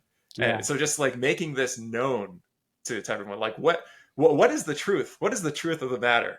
Like not everybody has the same pipeline, the same goals. What is your goal? Let's help you get there. I remember this this so my oldest, who's now a senior in college, when he was in little league baseball, he's like 9 or 10, and this dad, you sit in the bleachers and you get to know some of their parents, and the dad, I think he was like a in-house counsel or some pretty senior counsel at Disney, and he was talking about, he knew about the math thing, for we made someone mention, because I were doing a little math academy stuff, and that conversation came. He's like, yeah, he's like, I remember his name was Carlos, and he's like, yeah, I was really good at math, and I was taking my senior year, I was taking, what he was taking, like linear multivariable calculus, something at USC or something. I think he said USC. And he's like, but I was applying to Stanford, and the math teacher was like, he's like, Carlos thinks he's good at math. He's like, when he gets to Stanford, he's going to find out.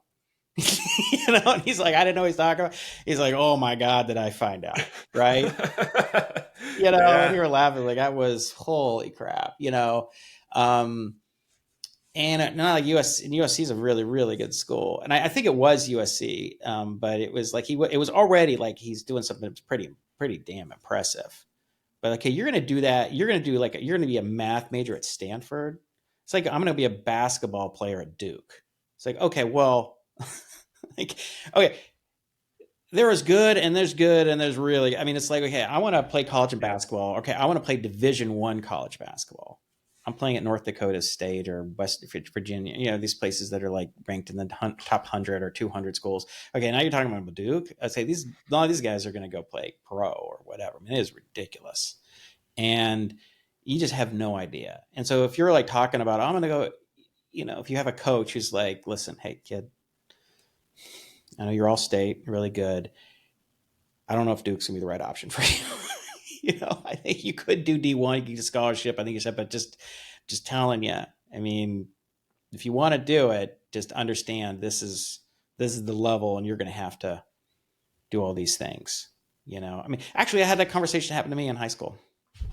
I wanted in basketball. I wanted to play college basketball, and I didn't pick up high. I was a late comer. I didn't start basketball till I was in freshman in high school, so super late.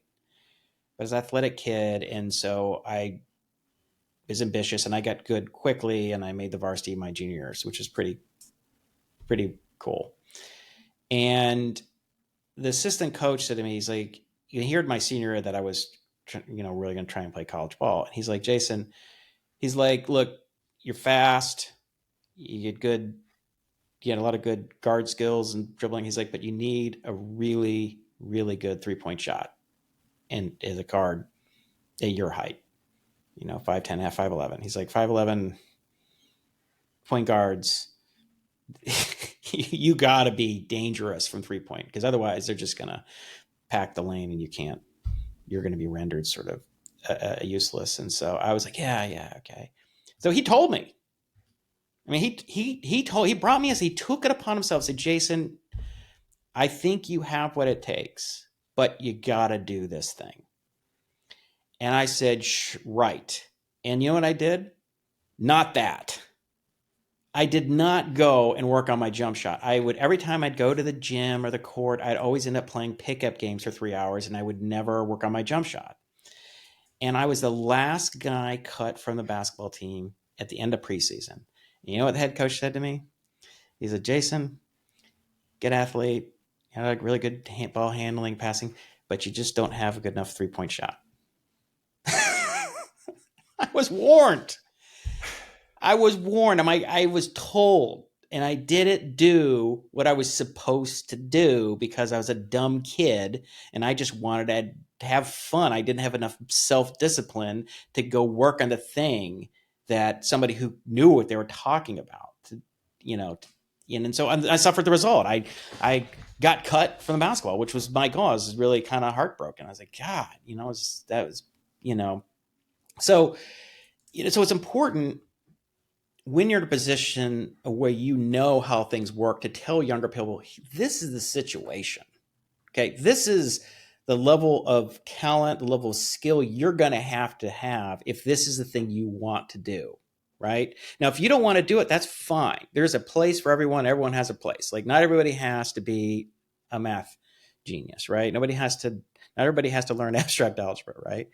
But if you want to do the things that you say you want to do, or from this list, then okay, let us lay out a plan to help you be on schedule to get that, so you don't find yourself in a situation where you're getting blown out of the water your first or semester in college, or you know, or like in my situation, coaches say, you know, Jason, you just don't have the 3-point shot. You know what I mean? So that's why I think it's also like, it'd be really helpful to us, because sometimes there's a lot of adults just don't know, right? Because they're, you know, if you were not like my parents weren't, my dad was a golfer. He wasn't a basketball player. I think he saw like one of my basketball games my entire high school career. And he couldn't say, you know, Jason, you need to work in a shot. He never said anything. He's like, why aren't you playing golf? That's basically his, you know, he's like, I think you're in the wrong sport. So he's his Yeah. advice to me, but you know, I didn't have anyone to tell me until the last minute. I mean, I was told, I ignored it, but it would be much more helpful if I had an adult telling me when I was, you know, 13, 14, not, you know, 18, and saying, Yeah. well, you need to be working on this now. Yeah, totally. And most students are in the same situation where they're like, the parents have not gone super deep in whatever domain they're interested in, and the parents just don't know where's the bar for what levels of skill and talent do you need to train up in order to like keep pursuing this thing that you want to do. And you know, I'm just thinking about my own parents. I mean, great. I had a good childhood. They Yeah, your mom loved was me an art very major. She was much. like an art major, Yeah, right? she She was an really art good art. major. Yeah, art major. My dad was a business marketing major, and yeah, So so I was where's super this into math math. genius coming from, right? And so I don't have nobody else in my family. It's like I don't have this uncle who's like a mathematician. I don't even have anyone who like codes or anything. Like there's nobody technical, nobody scientific. There's no researchers or like nope, none of that. So And I had here's no the idea thing. where the bar was. And it's Yeah. not that your parents take care of you. Your dad is great. Your mom is Yeah. lovely. She is a loveliest woman I've ever met. Just so I could see just being amazing mom, but she's just totally clueless about your math. Like she's just they don't know what to tell Yeah. you, right? Yeah, that was the thing. And it's like and they kind of knew this too. Where it's like they like They knew they didn't know. they were trying to do all that they could like to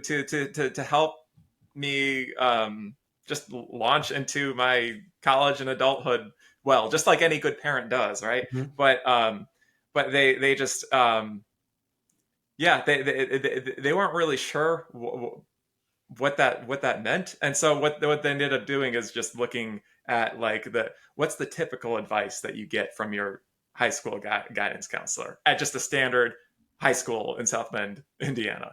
The advice is just like, oh, this just take a few AP classes Right.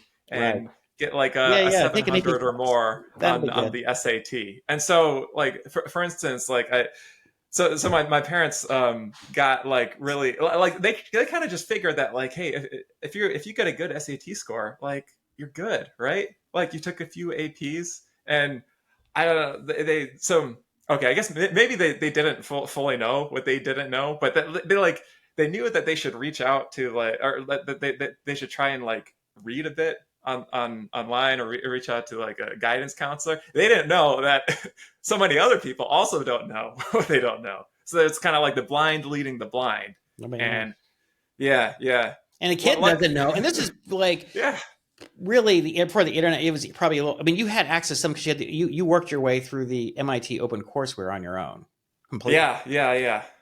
Yeah, luckily. I mean, this wasn't because I thought that it was necessary for college. It was just because You're I just interested in it. I was just interested. It was just yeah, interested in math, and I was like, well, like, it just felt like the best use of my time. It kind of felt like I just kind of in high school, it was just kind of like a loop of like just having like extra time that wasn't being put towards the best Mhm. possible use. So I was just kind of like, what's the best use of my time? What am I really enjoying? What's going to help with the long game? Like I guess okay, I knew that this all like all this math stuff is going to be part of the long game, right? Like you got Mhm. to learn it eventually. If you want to be like a serious like scientist or technologist or whatever, like it is, if it's like a hardcore technical profession like that, you're gonna have to learn serious math and Right. coding. So you might as well learn it now. I didn't realize just how helpful it is in the short game too. Yeah. I totally lucked out on that, but it is. It really is. Yeah. So yeah, because I think some kids get lucky. They just find their way there, and some get pointed in the right direction by either a parent or a knowing adult who wants to help them out and said, "Hey, kid, come here. This is what you need to be doing." A lot of kids don't really have that, and so they don't do it, or they don't do it enough, or they don't quite get it. Um, and as more recently, so my youngest, who's a senior in high school, she's trying to get a Division 1 scholarship in gymnastics. That's her goal. And she was another like me. She was a latecomer, so she's kind of just really fighting to get the attention and get the thing. And so we hired a consultant who was a former Division 1 coach, and this is what she does. And she helps them understand the recruiting process and how to approach that and how to get in front of the right um, programs and all these things. And you know so Sandy and I have spent a lot of time trying to understand this college gymnastics game because we're not gymnasts. We don't know how this works. And it's kind of a world of its own. And she's like, well, should I hire this person? I mean, it's kind of expensive. I said, I just want to know the answer to these questions. Like how many official visits do they get? Like how many, when they give you an offer, I mean, is it like, do you have like 48 hours? Is it like exploding hours, like Mission Impossible, answer now, or this thing's going to detonate in 10 seconds? Or do you have like a month? I mean, how's this work? How does the transfer portal work? I don't know. We don't know these things. How many of these girls who are being recruited when they give an official visit, like how many girls are given an official visit and how many spots? So let's say they have a roster of 20, they get 5 for freshmen, 5 spots. They get official visits to 7 to 10 to 20. And what does that mean? I mean, does the official visit mean that's almost as good as an offer, or is that not even close? And how many offers do they get? I don't know. I mean, so we don't know answer any of these things, and so it's like I want to know how the inner game of what's going on. And so I feel like there's this dark matter that we can detect, but we can't indirectly, but we can't measure it directly. Like how many spots, who's being recruited, what's this game. I'm missing my camera. I'm messing with keep hitting my microphone. Anyway, the just trying to understand the game, because if we screw this up, it can have really detrimental effects. right? So you need to understand, if you're trying to look, if there's a lot of things you can do in life, they're just not super competitive. It's not that hard, and just kind of go in and just do your thing and it'll be fine. But there are other things that are just super, super hard. And there's a lot of competition, you know, being a Division I gymnast, going to major in STEM at a place like MIT or Stanford or was, I mean, these are crazy hard, and the competition is off the charts. So you better know what the game is. Now, if you don't care, then fine. But if you care, then you want to know, right? Like, I don't want to tell anyone Yeah. you care about something you don't care about, and so when it comes to math, I would always say is like we're trying to increase optionality for kids. It's like, look, when they're 12, 13, 14, even 15, 16, they don't really know who they are, what they want to do, but you want to keep those options open.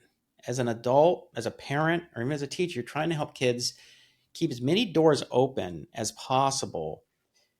So when they get a better idea of who they are and what they want to do, that they can get through the door. Because if if the doors start closing because you're making choices that are causing doors to close, and then later you go, "Oh, I didn't know.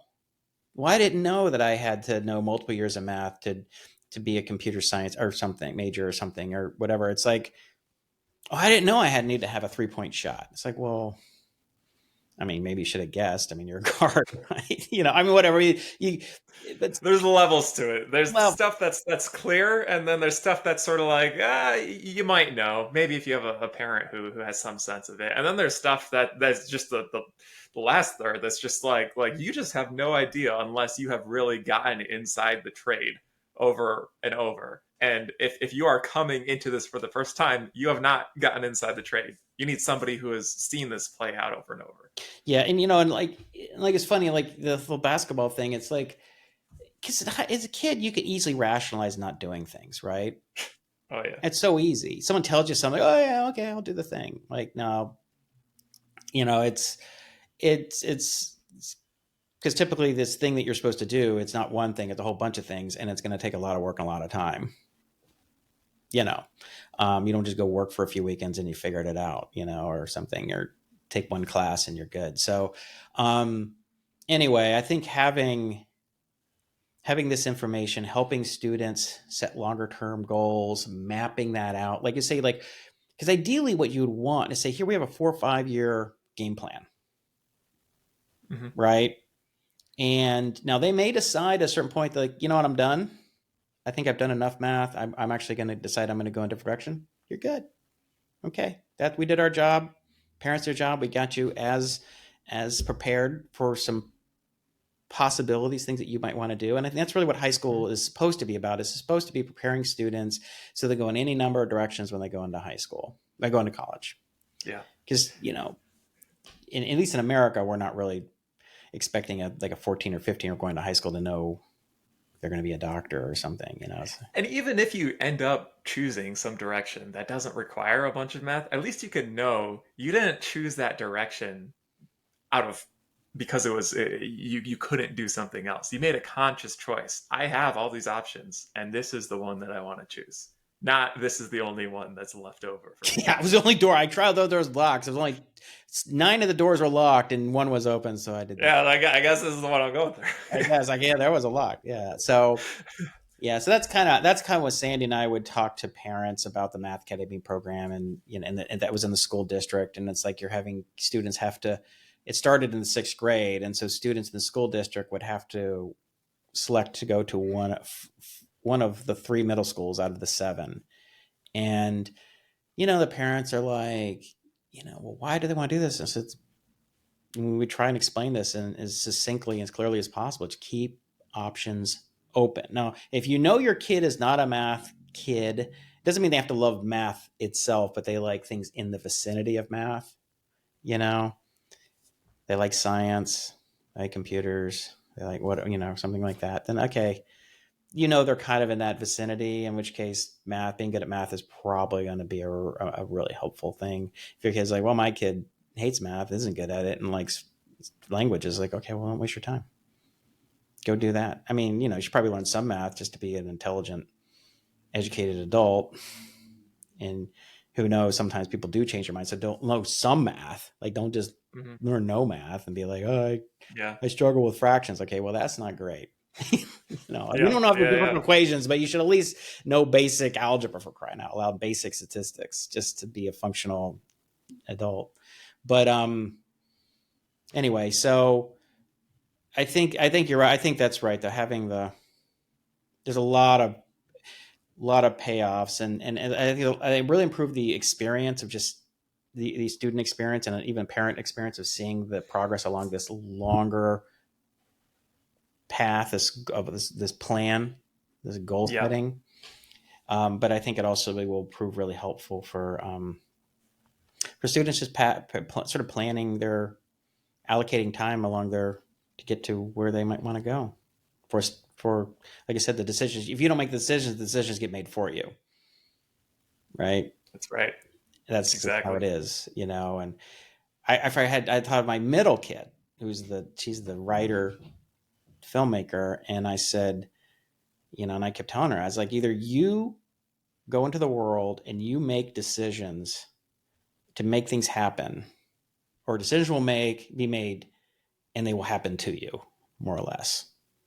So you decide. It turns out if you make things happen, you make intentional decisions and make things happen, you tend to get something that's much closer to what you really want. And some decisions just get made for you.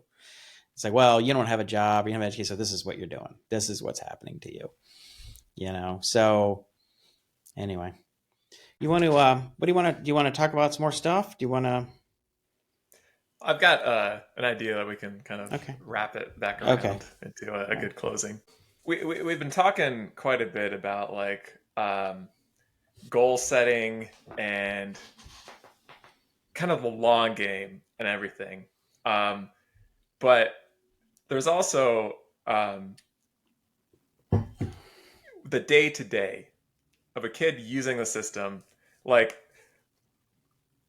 we've been talking about the long game of advising them into the right goals, making sure that they're making progress and everything. But there's a lot that we could share about like as a parent, what do you do when you like your kid just starts using the system, and how do you make sure they're successful?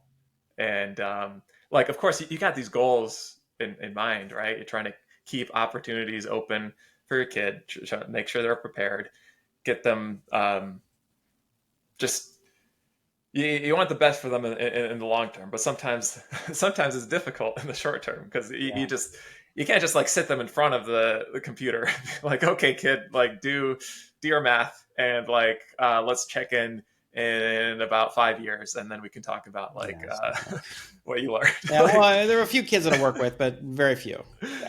Yeah. yeah. So how do you make this work? How do you make it, even if you have the perfect plan, something that even the kid is excited about, like that they are excited about learning all this math and the kinds of like life avenues it opens up, and they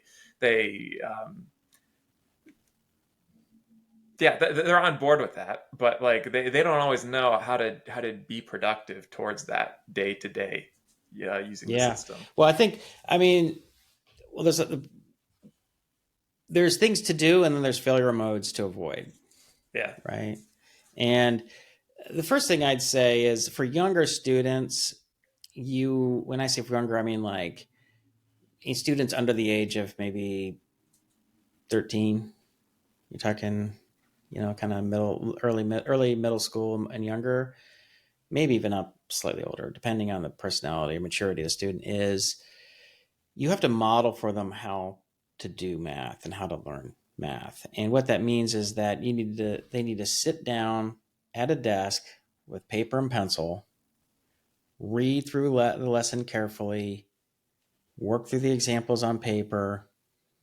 If they don't understand something, they can scroll back to the example, the introduction, not to guess, not to rush, do their work in at least somewhat of an organized fashion, these kinds of things, because the younger students don't always know to do this stuff, right? They just They just go Yeah. crazy, especially the boys. For some reason, the boys do. They tend to be mainly Yeah, with younger ones. back when I was teaching in the school program, yeah, I remember just getting the new sixth graders. It'd be like it's like somebody just like hands you like a crate of puppies and like, okay, I ran around have fun, yeah. And they're You just did like that. going You had a everywhere. failure mode. You're like, everybody just do a lesson or do a thing, right? Yeah, yeah, And they just what happened? yeah. Well, kind of like you're saying, you get like maybe one or two students who just like they just do it the right way. Happens to be typically not all the girls, but the students who are just like just fine More out of the gate and to conscientious, be the a little girls, more more mature, more conscientious, conscious. and they're also like sometimes just like paying more attention to what you have asked them to do and trying Yeah, to they're make a good impression. all the roles. Yeah, They want to please the yeah, tutor, do what they're supposed to do. yeah, Boys are yeah, just and like, so yeah, yeah, yeah. Now there's some.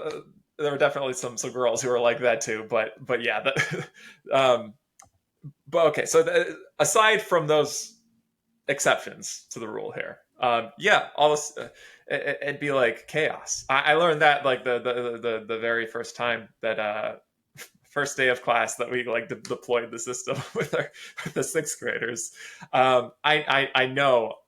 I know no battle plan survives contact with the the enemy, enemy. right? But I was not prepared.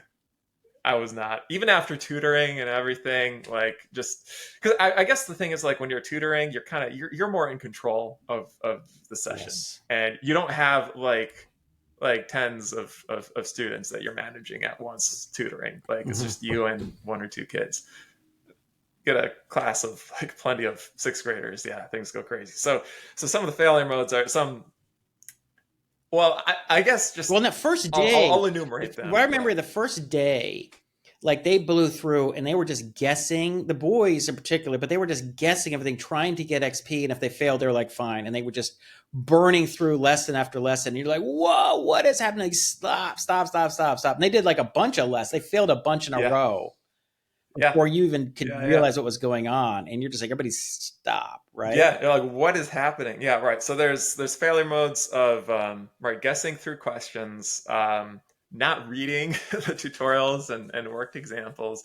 There's also the opposite failure mode of stalling out on a question because you haven't read the tutorial and the worked example.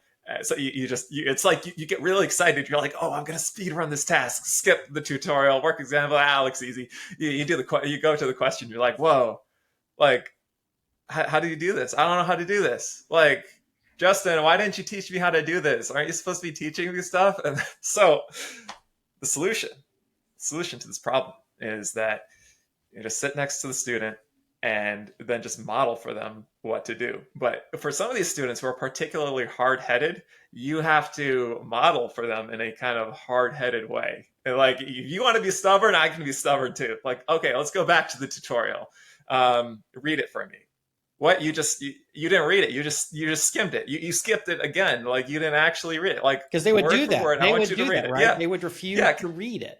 yeah. I'd be like, go back, like read the tutorial. I'll just sit here while you read it, and then like instead of taking like 2 seconds and then skipping, they take like 10 seconds and skip. And I'm like, no, you didn't You actually didn't read even it. skim it. You You just just kind of looked at it. The first time you yeah, didn't look yeah, at it. The second time you looked at it. Now you're going to try to skim it. Now you're going to read. Now read yeah, carefully, right? It's like exactly, there's a yeah, big difference between and also like at that age, fourth, fifth, sixth, seventh grade even, they mostly have been learning to read, not reading to learn, right? They've never really had to read to learn something, right? They had reading yeah, class, read this book or read this section, and we're going to answer some questions on it. But everything else was just spoken to them, instructed them in person yeah. out loud. So they've never really learned, like, how do I read this to understand something that I don't understand so that then I can do something? That's a new skill for them. Yeah, yeah. So you get a mix of kids who some kids are just like skipping and stuff because they're just being stubborn. Other kids they really have no idea what you're asking them to do.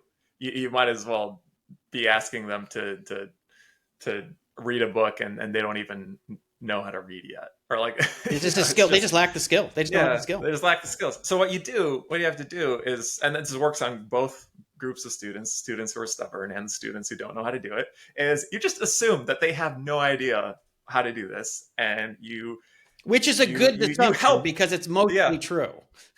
yeah, it's mostly true. Okay, so you have a couple And students who like you didn't explain it. That's fine. It's just everybody like this is how yeah, we do this. and you say, well, let's just go through it word by word. Read this out loud. Read this out loud to me. We'll just read it together. I'm not going to read it for you because you need to be the one reading it. So just read it out loud. It's okay if you stumble on a word or whatever. Like it doesn't matter. Just read it out loud for me. Let's just go through the steps to make sure that you can do this. And then so they'll go and read it Mhm. out loud.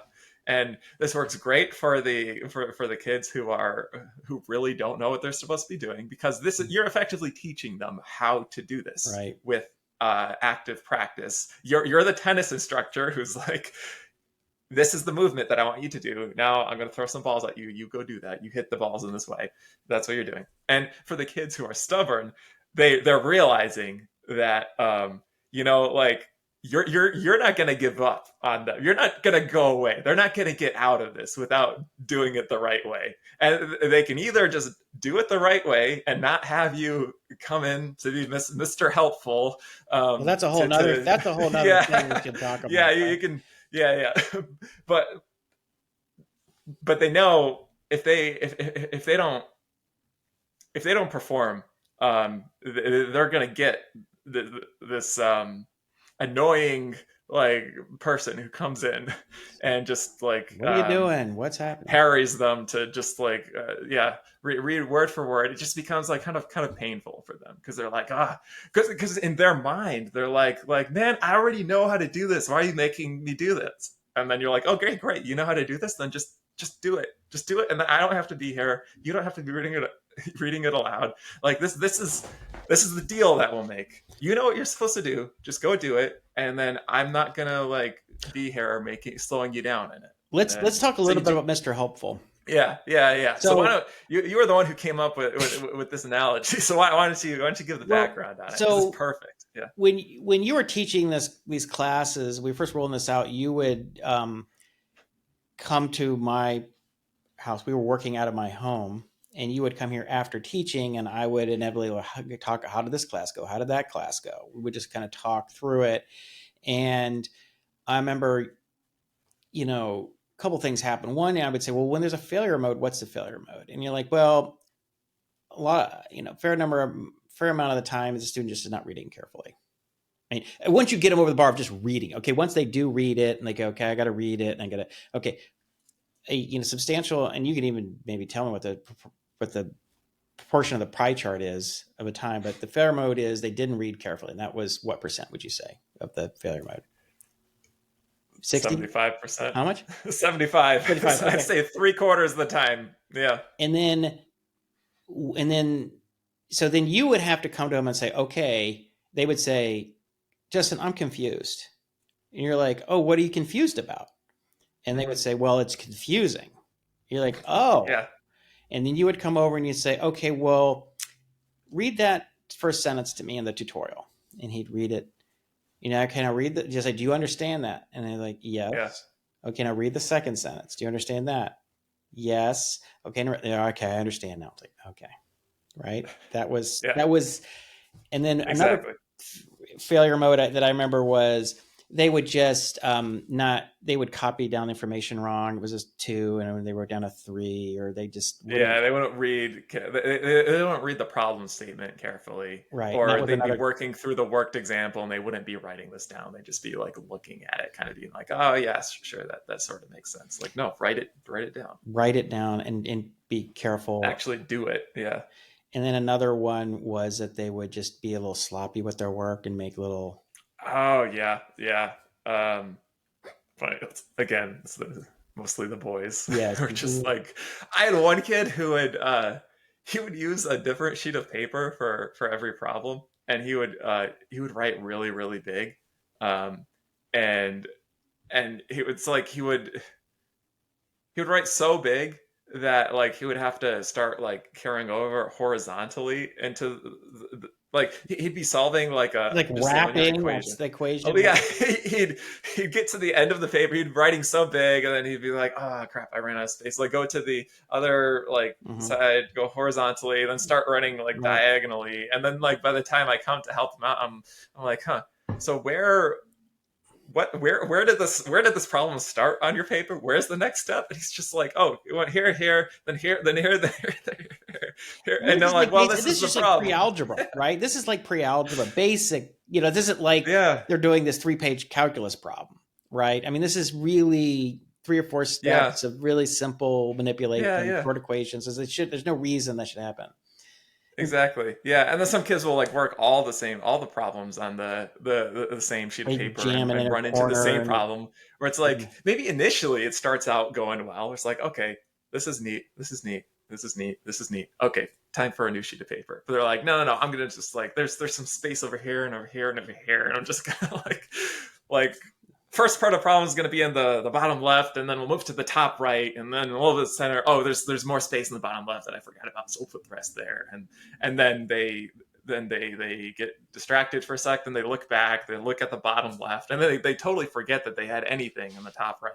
And then they start making some incorrect deductions based on their work because they don't have all the work there, or sometimes they're not writing like their numbers carefully. That was actually a big issue, and like sometimes kids would write like the ones like sevens, like they get like a one they or a couldn't read their own seven. handwriting.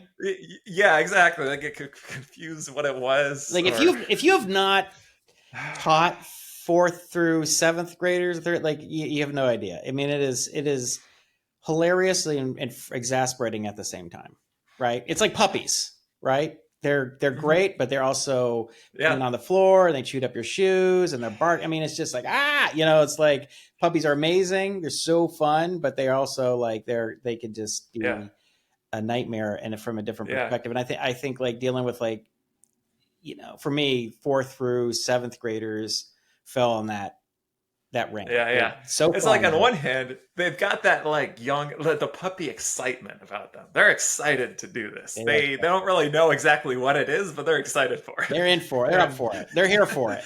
Right. yeah, yeah, yeah. But they just have no idea how to do it. They're so excited that they're sometimes their excitement is kind of preventing them from like just calming down, chill out, listen, Slow read, down. like slow down. They Listen just to what want I'm to saying. go Do careful. everywhere fast. Yeah, they want to do everything everywhere all at once, and it's like, Yes. no, no, no.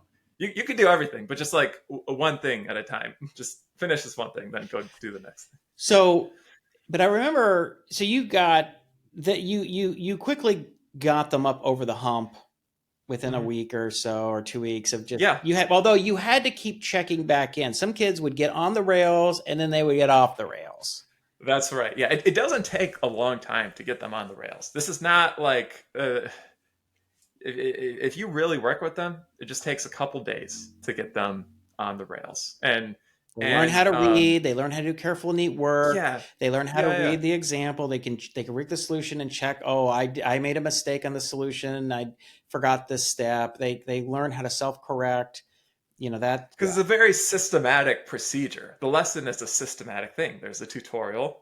There's a worked example. Now you've got some questions. There's another worked example. Now you've got some more questions. Okay, it's a review. You don't have a worked Mhm. example. Try your best to remember this from memory. If you tried your best, you remember part of it, but you can't remember the whole thing. Okay, just click the brush up on the topic button. Click, just peek back at the top, just that one thing that you had kind of forgotten. Okay, now close that tab.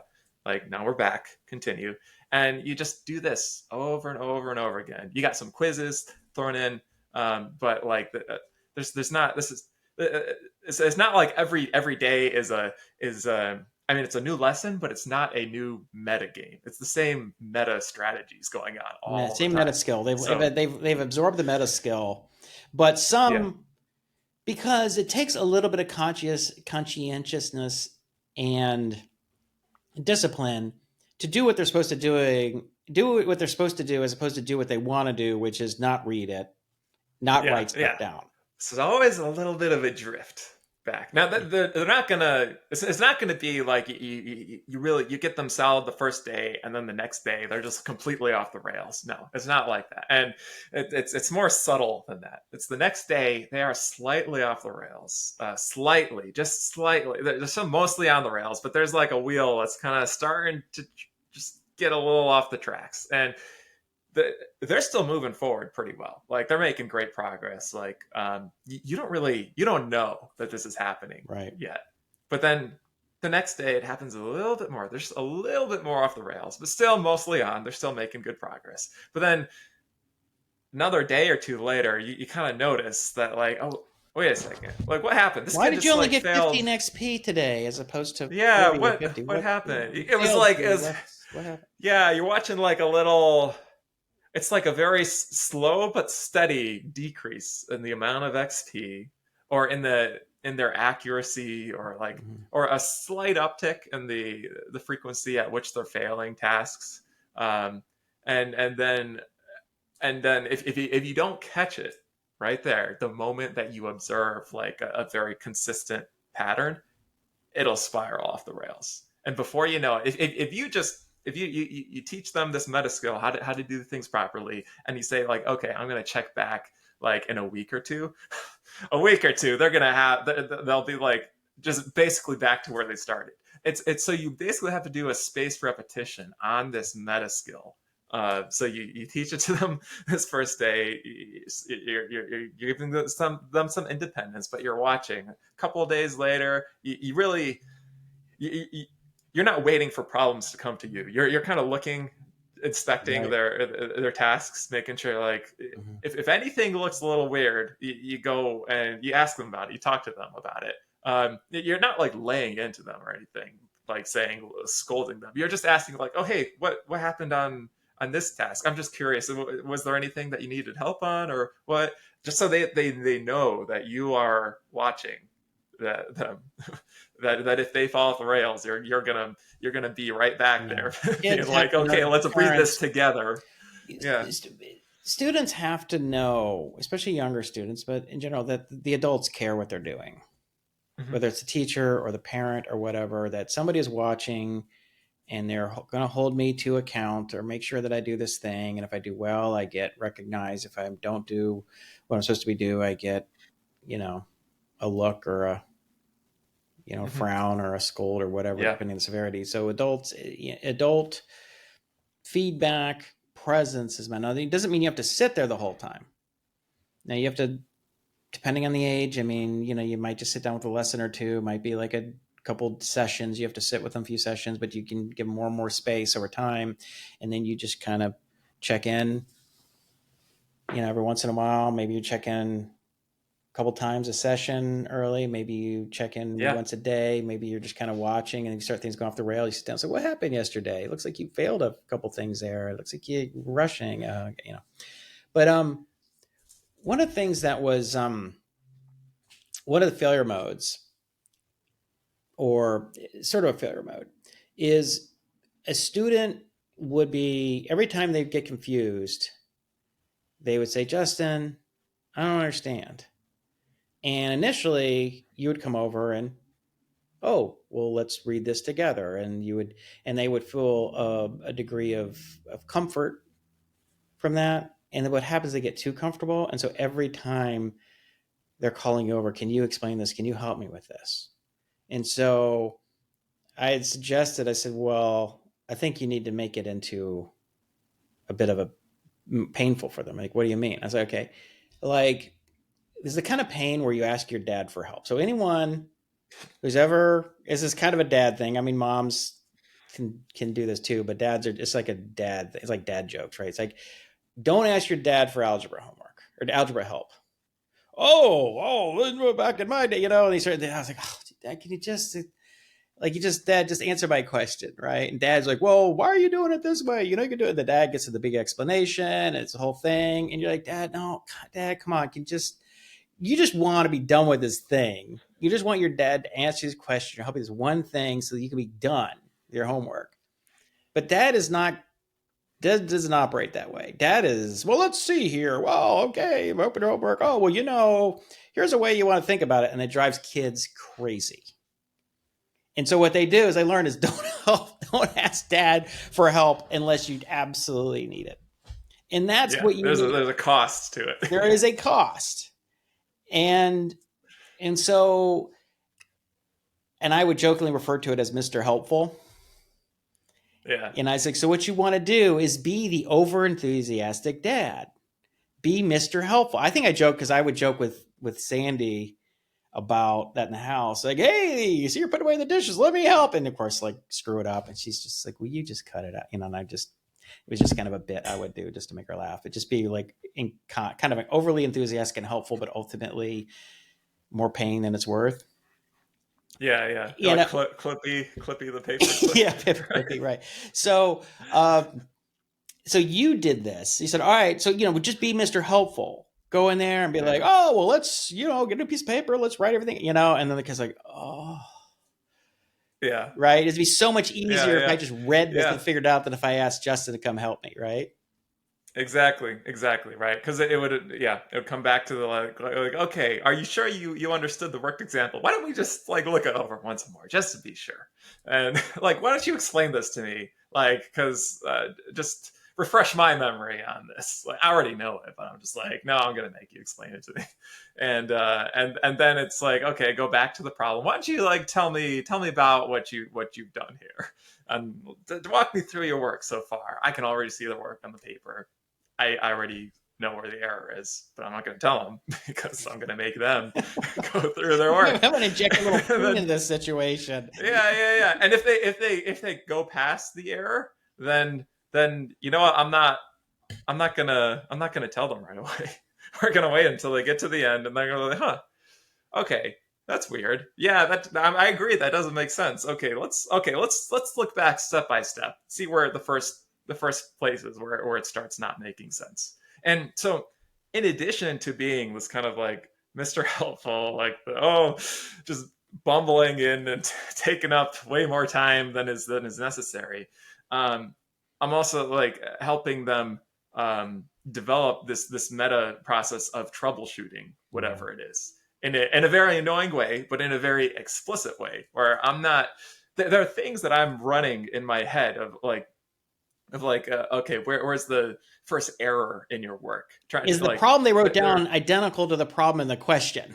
Like, that's like, yeah, did they yeah, even write the problem right? Like, that's and 30% of the and I time, that's need, the problem, or 20. yeah, exactly. And so I need them to notice this though. If I just tell them what the issue is, then they haven't walked through the process themselves of finding the issue and finding the issue. Like as we know with debugging, that's like it's often like eighty Yeah, well, they percent of have the to do battle. it themselves to internalize it. You can't just tell Yeah, somebody to do something. They have to go through the process. So you're making them yeah, do this process in front of you, internalizing it. Like we said, when we were teaching Eurisco and you're teaching programming classes, teaching kids how to debug code, how to step through code, how to log stuff that's a whole nother discussion.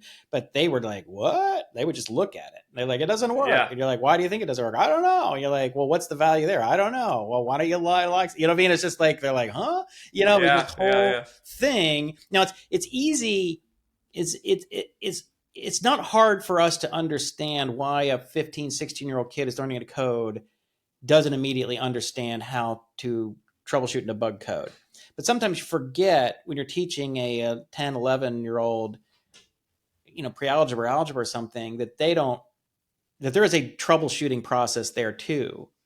And it's so internalized for us adults that you don't even think to break it down into steps to like, we're transcribing the problem on the screen to paper, understanding the step by, did I make a mistake, did I write stuff down, whatever. So, but that's interesting. I mean, that's this sort of, yeah, and you're teaching these two classes simultaneously, so you're teaching high school students how to debug their yeah. Python code, and you're teaching 11-year-olds or whatever how to solve their first algebra equation. Exactly. Yeah, it happens. It's the same situation plays out. It's like every time the complexity of the challenge that the kid is faced with increases, you get the same kind of issue where it's like, well, they learn over and over that that slow is smooth and smooth is fast. You want to go fast? Think through it methodically, step by step, and that's the way to do it. And the problem is like that. It's like they learn this lesson over and over. They learn how to do this with algebra. Then they get really good with algebra, and they get to like skip some steps because they're just so automatic on it, which is great. But then they run into like some new like integrals or some new conic sections work that's kind of forcing a level of like, okay, additional, like this is really complicated algebra. This is not just solving a linear equation or factoring a quadratic. You really have to go back to writing everything out step by step again.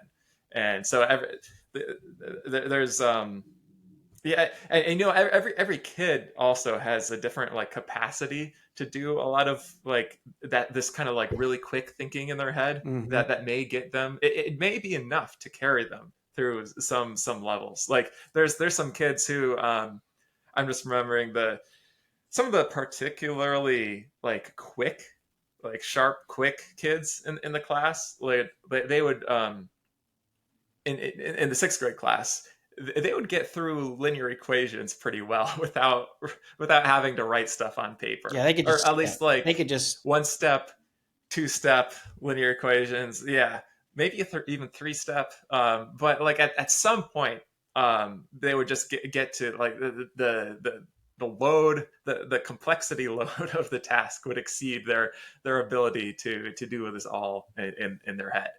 And it's kind of unfortunate because it's like the initially like you look at these students, oh, they're doing great on their tasks. You initially, if you haven't seen this play out before, you just think like, oh, these students are not going to be a problem at all. Like they got it, all right, they're good.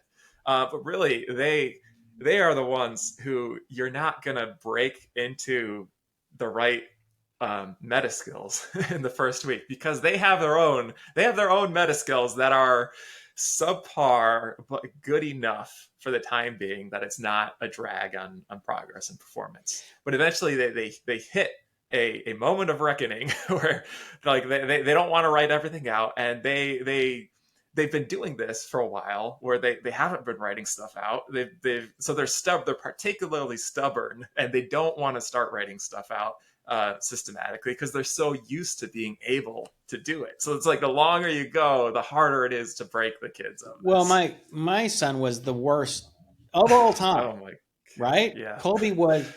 I mean, I would say he was probably he had the high, among the most, if not the highest capacity to do stuff with his heads, and he's also the most stubborn. yeah. Well, because you're right. He was able to carry. He was able to continue using this like just do it in your head strategy for Drive me absurdly long. crazy.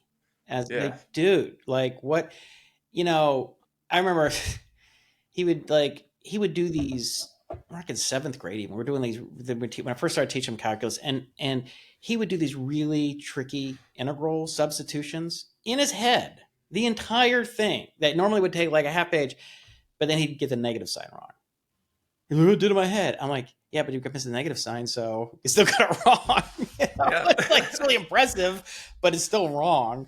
And it was just Yeah. Yeah. it was so frustrating. I mean, even when he got to like into high school and stuff, I remember, it was still a problem, right? And Yeah. Yeah. that's a whole nother discussion, really, I guess. Because But it's a problem because you need to.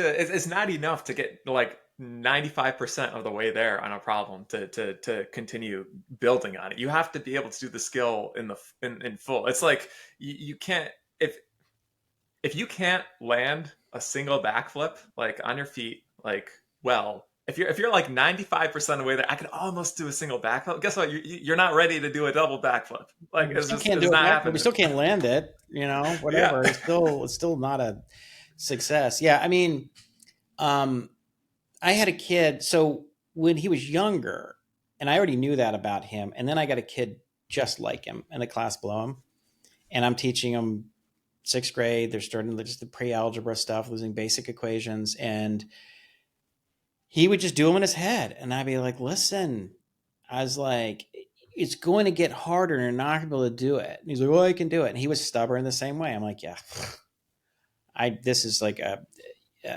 you know." Groundhog Day. The same. He's like the same kind of kid, and he get a lot of working memory, could do all this stuff in his head. Very stubborn, wouldn't write anything down. I said, "Well, I'm telling you, like in a few weeks, we're going to get this, and you're not. This isn't going to work anymore." Because he didn't believe me, right? Sure enough, we get to like I don't know, whatever, solving quadratic equations or something, and they completely fell apart. I'm like, remember when I told you that you gotta like write down the steps, you know, but and he was like, okay, well, this is how you have to do it. You can't just, and so then I'm having to teach him, catch him up to everyone else, the meta skills that everyone else had learned about writing step by step, one step per line, keeping your work organized. They learned that with solving one step and two-step linear equations and inequalities. And now we're on to quadratics. And he had been kind of fudging his way through it, doing 3 or 4 steps at once, and was able to get through it. Now he lacks his meta skills. And now I got to be like, okay, now I got to teach you how to do that. So yeah, it's, but that's a big, I mean, you said that there's a category of kid that struggles with that, right? There's the category of kid that's just, and then you have the category of kid who's afraid to get anything wrong. Yeah. Oh yeah, I had one kid like that. I remember in one of the eighth grade classes, and I remember she would sit there. I mean, she actually kind of joined.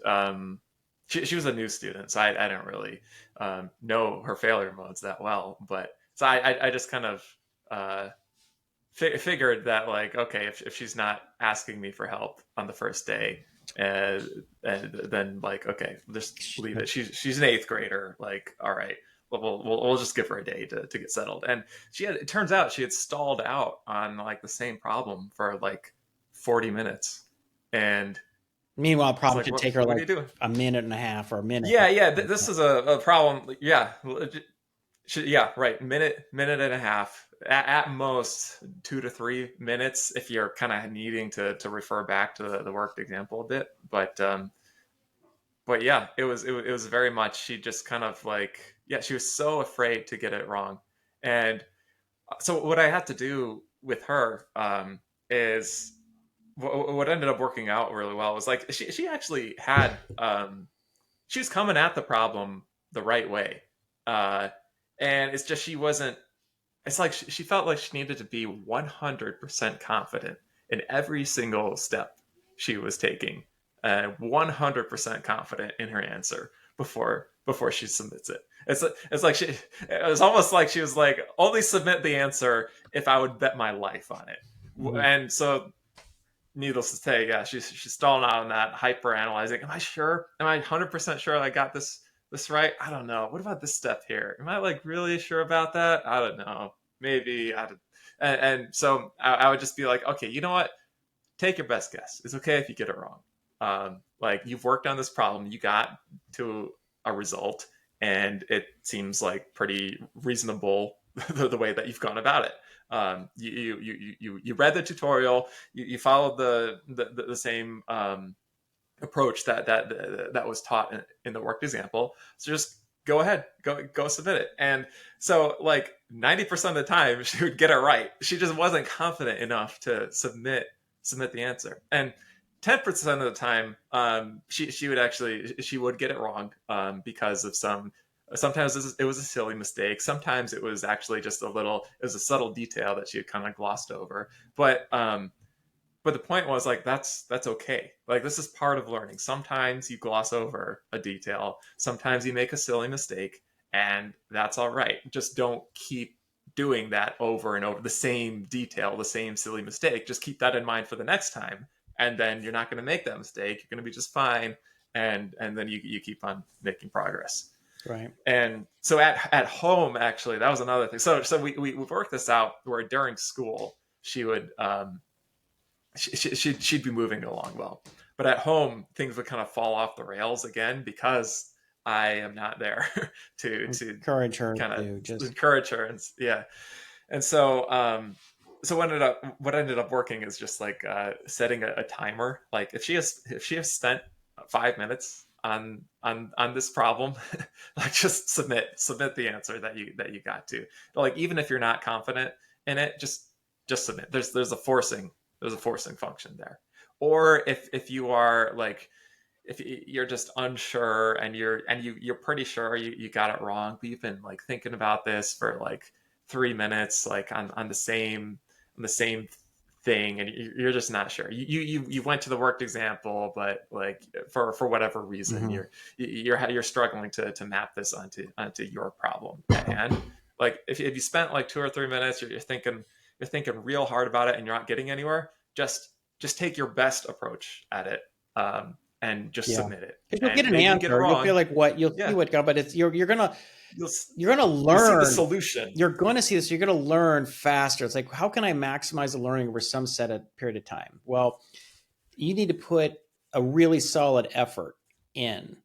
If after putting a solid effort, you can't figure it out, and that might include a little extra effort going back, referring to example, trying to debug your thing. If you still can't figure it out, now you're just burning time, and it'd be easier just give me the answer, and then you can figure out, oh, I see, I forgot that step. I need to move the negative sign to the other side of the thing or whatever it is. And it's all about maximizing learning. So they would shortcut, or they would really drop the efficiency of learning because they just wouldn't get any reps in because they just stall out on one problem, right? Where the Yeah. opposite side is the kids just blowing through stuff, not learning anything because they're like, oh, and they're just guessing, and so the case we talked about earlier, the kids rushing and not reading carefully. I mean, that's way, way more common than the over Oh yeah. conscientious high. It's really like the high anxiety students. Students have really high anxiety, I think, coupled with high conscientiousness, meaning they really care about doing it right, and they really are worried about making a mistake or getting something wrong. If you have those two things, then that's a situation where you have a student. You have to encourage them to say, look, making a mistake is okay. It's part of the learning process. Okay. Everyone makes mistakes. If you're not making mistakes, you're probably not really learning.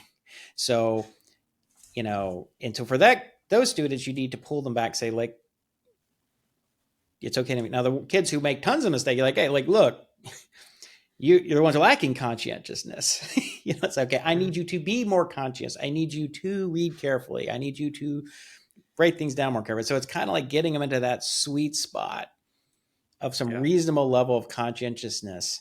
But it's every kid's different, and of course, the battle you're fighting depends not only on them but also their level of maturity. Are you talking about fourth graders or sixth graders? Big difference. The eighth graders, big difference between eighth graders and sixth graders, or high school students.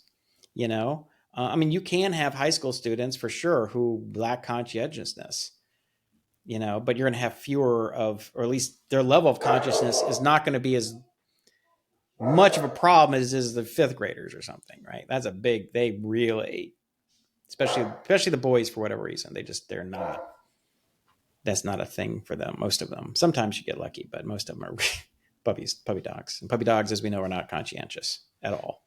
So, well, anyway, so those are all failure modes. And I think as a teacher, as a tutor, as a parent, these are all things that you kind of learn after having done this long enough. Like, these are the situations, and these are the situations you need to overcome.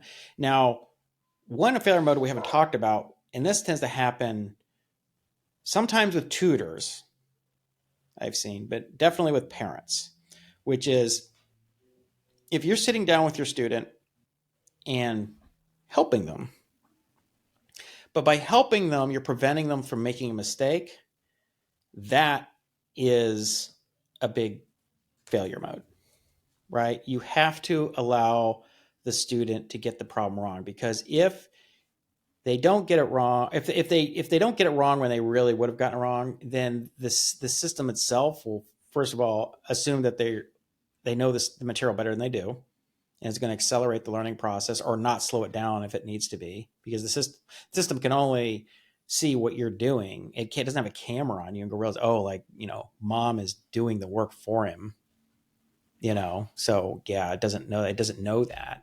So, and I've had this situation where, a friend of mine who's a dad who's smart guy, engineer from MIT, all that kind of stuff. And he's like, Jason, He's like, I've noticed that my son, that, it's like, it's getting harder for him and he can't really do it by himself anymore. He needs my help. And I'm wondering if maybe we need to like go back, or I'm not sure why it's gotten so hard. And I said, well, let me ask you a question. I go, are you working with him? Are you helping him? He's like, yeah, of course. And I go, oh, okay. Well, like all the time? He's like, yeah, we sit down and we do it. I'm like, okay, when you're working with him, because he was homeschooled, the son was homeschooled. So when you're working with him, do you let him get the problems wrong, or do you stop when he's about to make a mistake and say, check your work? I think, or whatever. And he's like, oh, I guess I kind of interrupt and I stop. And I was like, okay, well, don't do that. That's a mistake, because you're feeding false information to the system. So the system thinks that your son knows the material better than he does, so he's getting less practice when he's struggling. Otherwise, he would have to do more problems, which is what he needs because he's not getting them right. But also, you're sort of preventing him from gaining from the learning process, because when you get something wrong, it's like, oh, I get that wrong, because now I'm not going to get as much XP. I thought I could get bonus XP, but I missed a question, or I thought I was going to fool you. So the student's like, oh, and then the little bit of pain of missing a problem, it's a little bit of pain. That's okay. It's okay to miss a question. This is nothing in the world. Part of students or kids growing up is they have to learn to fail in a controlled environment. We're not talking about massive life failure. We're like talking about getting a math problem wrong. They learn to adapt and go, okay, I got that wrong. What did I do wrong? Oh, I misread the problem. Oh, I forgot about this step. Oh, I forgot that my handwriting was messy and I lost whatever. They learn to debug it because the pain helped them remember. But if you just stop them and say, I think you messed something up, you're removing some of the pain and the frustration from the process, which removes the learning experience is less strong as an emotional event. Because sometimes we learn, a lot of times learning is about doing something and coming up short, and it's the frustration and disappointment with that experience that then causes you to go, okay, I didn't like that, whether it was playing the wrong key on the piano or swinging a racket and missing the ball, hitting over the fence, or whatever it is. You're like, that was embarrassing. That was terrible. And then you fix it. But if you're trying to keep the student from making mistakes, they're not going to learn as fast, and you're going to get the system to have a much more optimistic understanding of where your student is at. So by that, now, in a sense, it's like this is a really great parent, but sometimes a really great parent can do too much. You're over helping. Don't over help. Yeah, the goal is to foster independence in the student. It is, yes, you probably have to sit with them for a little bit at the beginning, model behavior, like help them, like walk them through these meta skills. But the goal is to wean them off of that. That is just to get them on the rails at the beginning, and then you need to gradually step back, maybe like after a good session sitting next to them, you say like, next time, like, okay, I'm not going to sit next to you, but I'm going to check in every now and then as you go work on your own work. And then pretty soon you get into the like, okay, you do your own session, but I'm going to check in afterwards and see how it went. And then eventually you get a point where you don't have to check in on them every single day. Maybe it's like every week, but probably you want to keep checking on them every week or so. Sure. Yeah, you want to keep an update. I mean, like, look, my youngest is in the SAT fund. She's about to finish up the SAT fundamentals course. I check in every day, mostly because I'm just really excited and interested to see her progress, because she's like a guinea pig. She's gonna be the first one to finish and go on to her upcoming SAT prep course. It's a whole nother thing. But I check in every day, and like when she does really well, but every once in a while, like last night, she failed a task. I asked her, I'm like, how'd you get your XP done? She's like, yeah. She's like, I didn't get it all because I got negative XP. I'm like, yeah, negative XP? What happened? She's like, oh, I don't know, But she knows that I care, that I'm paying attention. Like when she does a good job on her quizzes, and I get emails like, I saw you aced the quiz. Awesome. Killing it, and giving her that positive feedback, and she feels good. right? Kids want to make their parents happy. And I'm just like, good job. Keep it up. You're doing great. You're really learning this stuff. I'm excited. I think you're going to crush the SAT math section. But I'm like, if she's done, I'm like, have you done your XP yet? She's like, all right, well, come on, keep it. We're coming up, right? You know, you have certain schools you want to go to, and you have to have these, super high SAT scores to get there. So, I didn't make the rules. You know what I mean? I'm just trying to help you achieve what you want.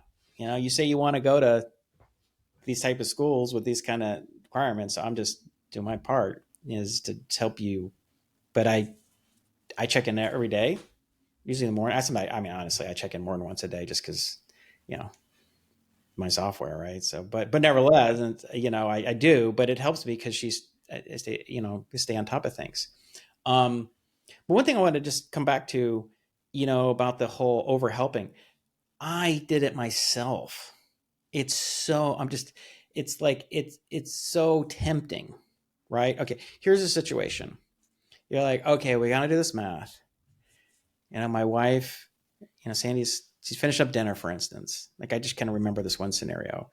And it's like, we got to finish this up because dinner's gonna be ready in 15 minutes. And I'm trying to like, okay, let's get through these last couple of things. So I'm sitting there with Colby, and this is, years ago. And I'm like, oh, I don't want to miss stuff wrong because I want to get through it. Right? Like we gotta get dinner because you guys got to get to bed because it's getting late. Your mom's gonna get annoyed if we don't eat because your sisters are hungry. Whatever. Right? So like I'm trying to move things forward as parents do. You're always trying to like, okay, we got to go from here to here. I got to get you up. I got to get you to school. I got to get you to dinner. I get you your pajamas. I got to, I mean, this is always, even though the kids are in high school, you're still like pushing to move things. Maybe you're less involved, but you're always trying to move from stage to next stage. And so you're like, hey, oh, are you sure that's the right answer? I knew not to do it. I just couldn't help myself because I wanted to be done. Like, I don't want to sit here and do this. Like, I got stuff to do too. Like, let's just finish this up. And like by me doing that a few times, I probably saved us 10 minutes. But I also shortcut his learning process. So it actually was okay. We got done sooner. It was short-term win. We got it done. We got dinner on time. Your mom was not annoyed because we took too long. Okay, long-term loss. Now you don't know this stuff as well. Now you do it every once in a while. It's not the end of the world. You do that all the time. It's going to be a problem. You like you said, you forsake the opportunity for them to wean them off you and to learn becoming more independent. But you also shortcutted the learning process of those particular skills because you did not allow them to make a mistake, get the extra practice that they needed, learn to adapt from mistake, all that kind of stuff. So I'm just saying, like I did it too. I did more. I've done it. I did it more than a few times, and I kind of even knew what I was doing at the time. But sometimes you eat a donut, and you shouldn't eat it, but you just do it anyway. That was a mistake. Why did I eat those donuts? Sometimes you just can't help yourself. We're human. We want to get through the day. We need a dopamine hit. The stuff there's a stress, there's time, but just, you got to keep it in your mind that, you don't want to be eating donuts every day. Right. As much as I hate that fact, and you don't want to like help your kids or your students so much that they're not making mistakes. It's just not, it's not going to work. It's not going to lead to the result and the outcome that you want. It's going to not deliver the level of learning efficiency that they can achieve if you set things up the right way.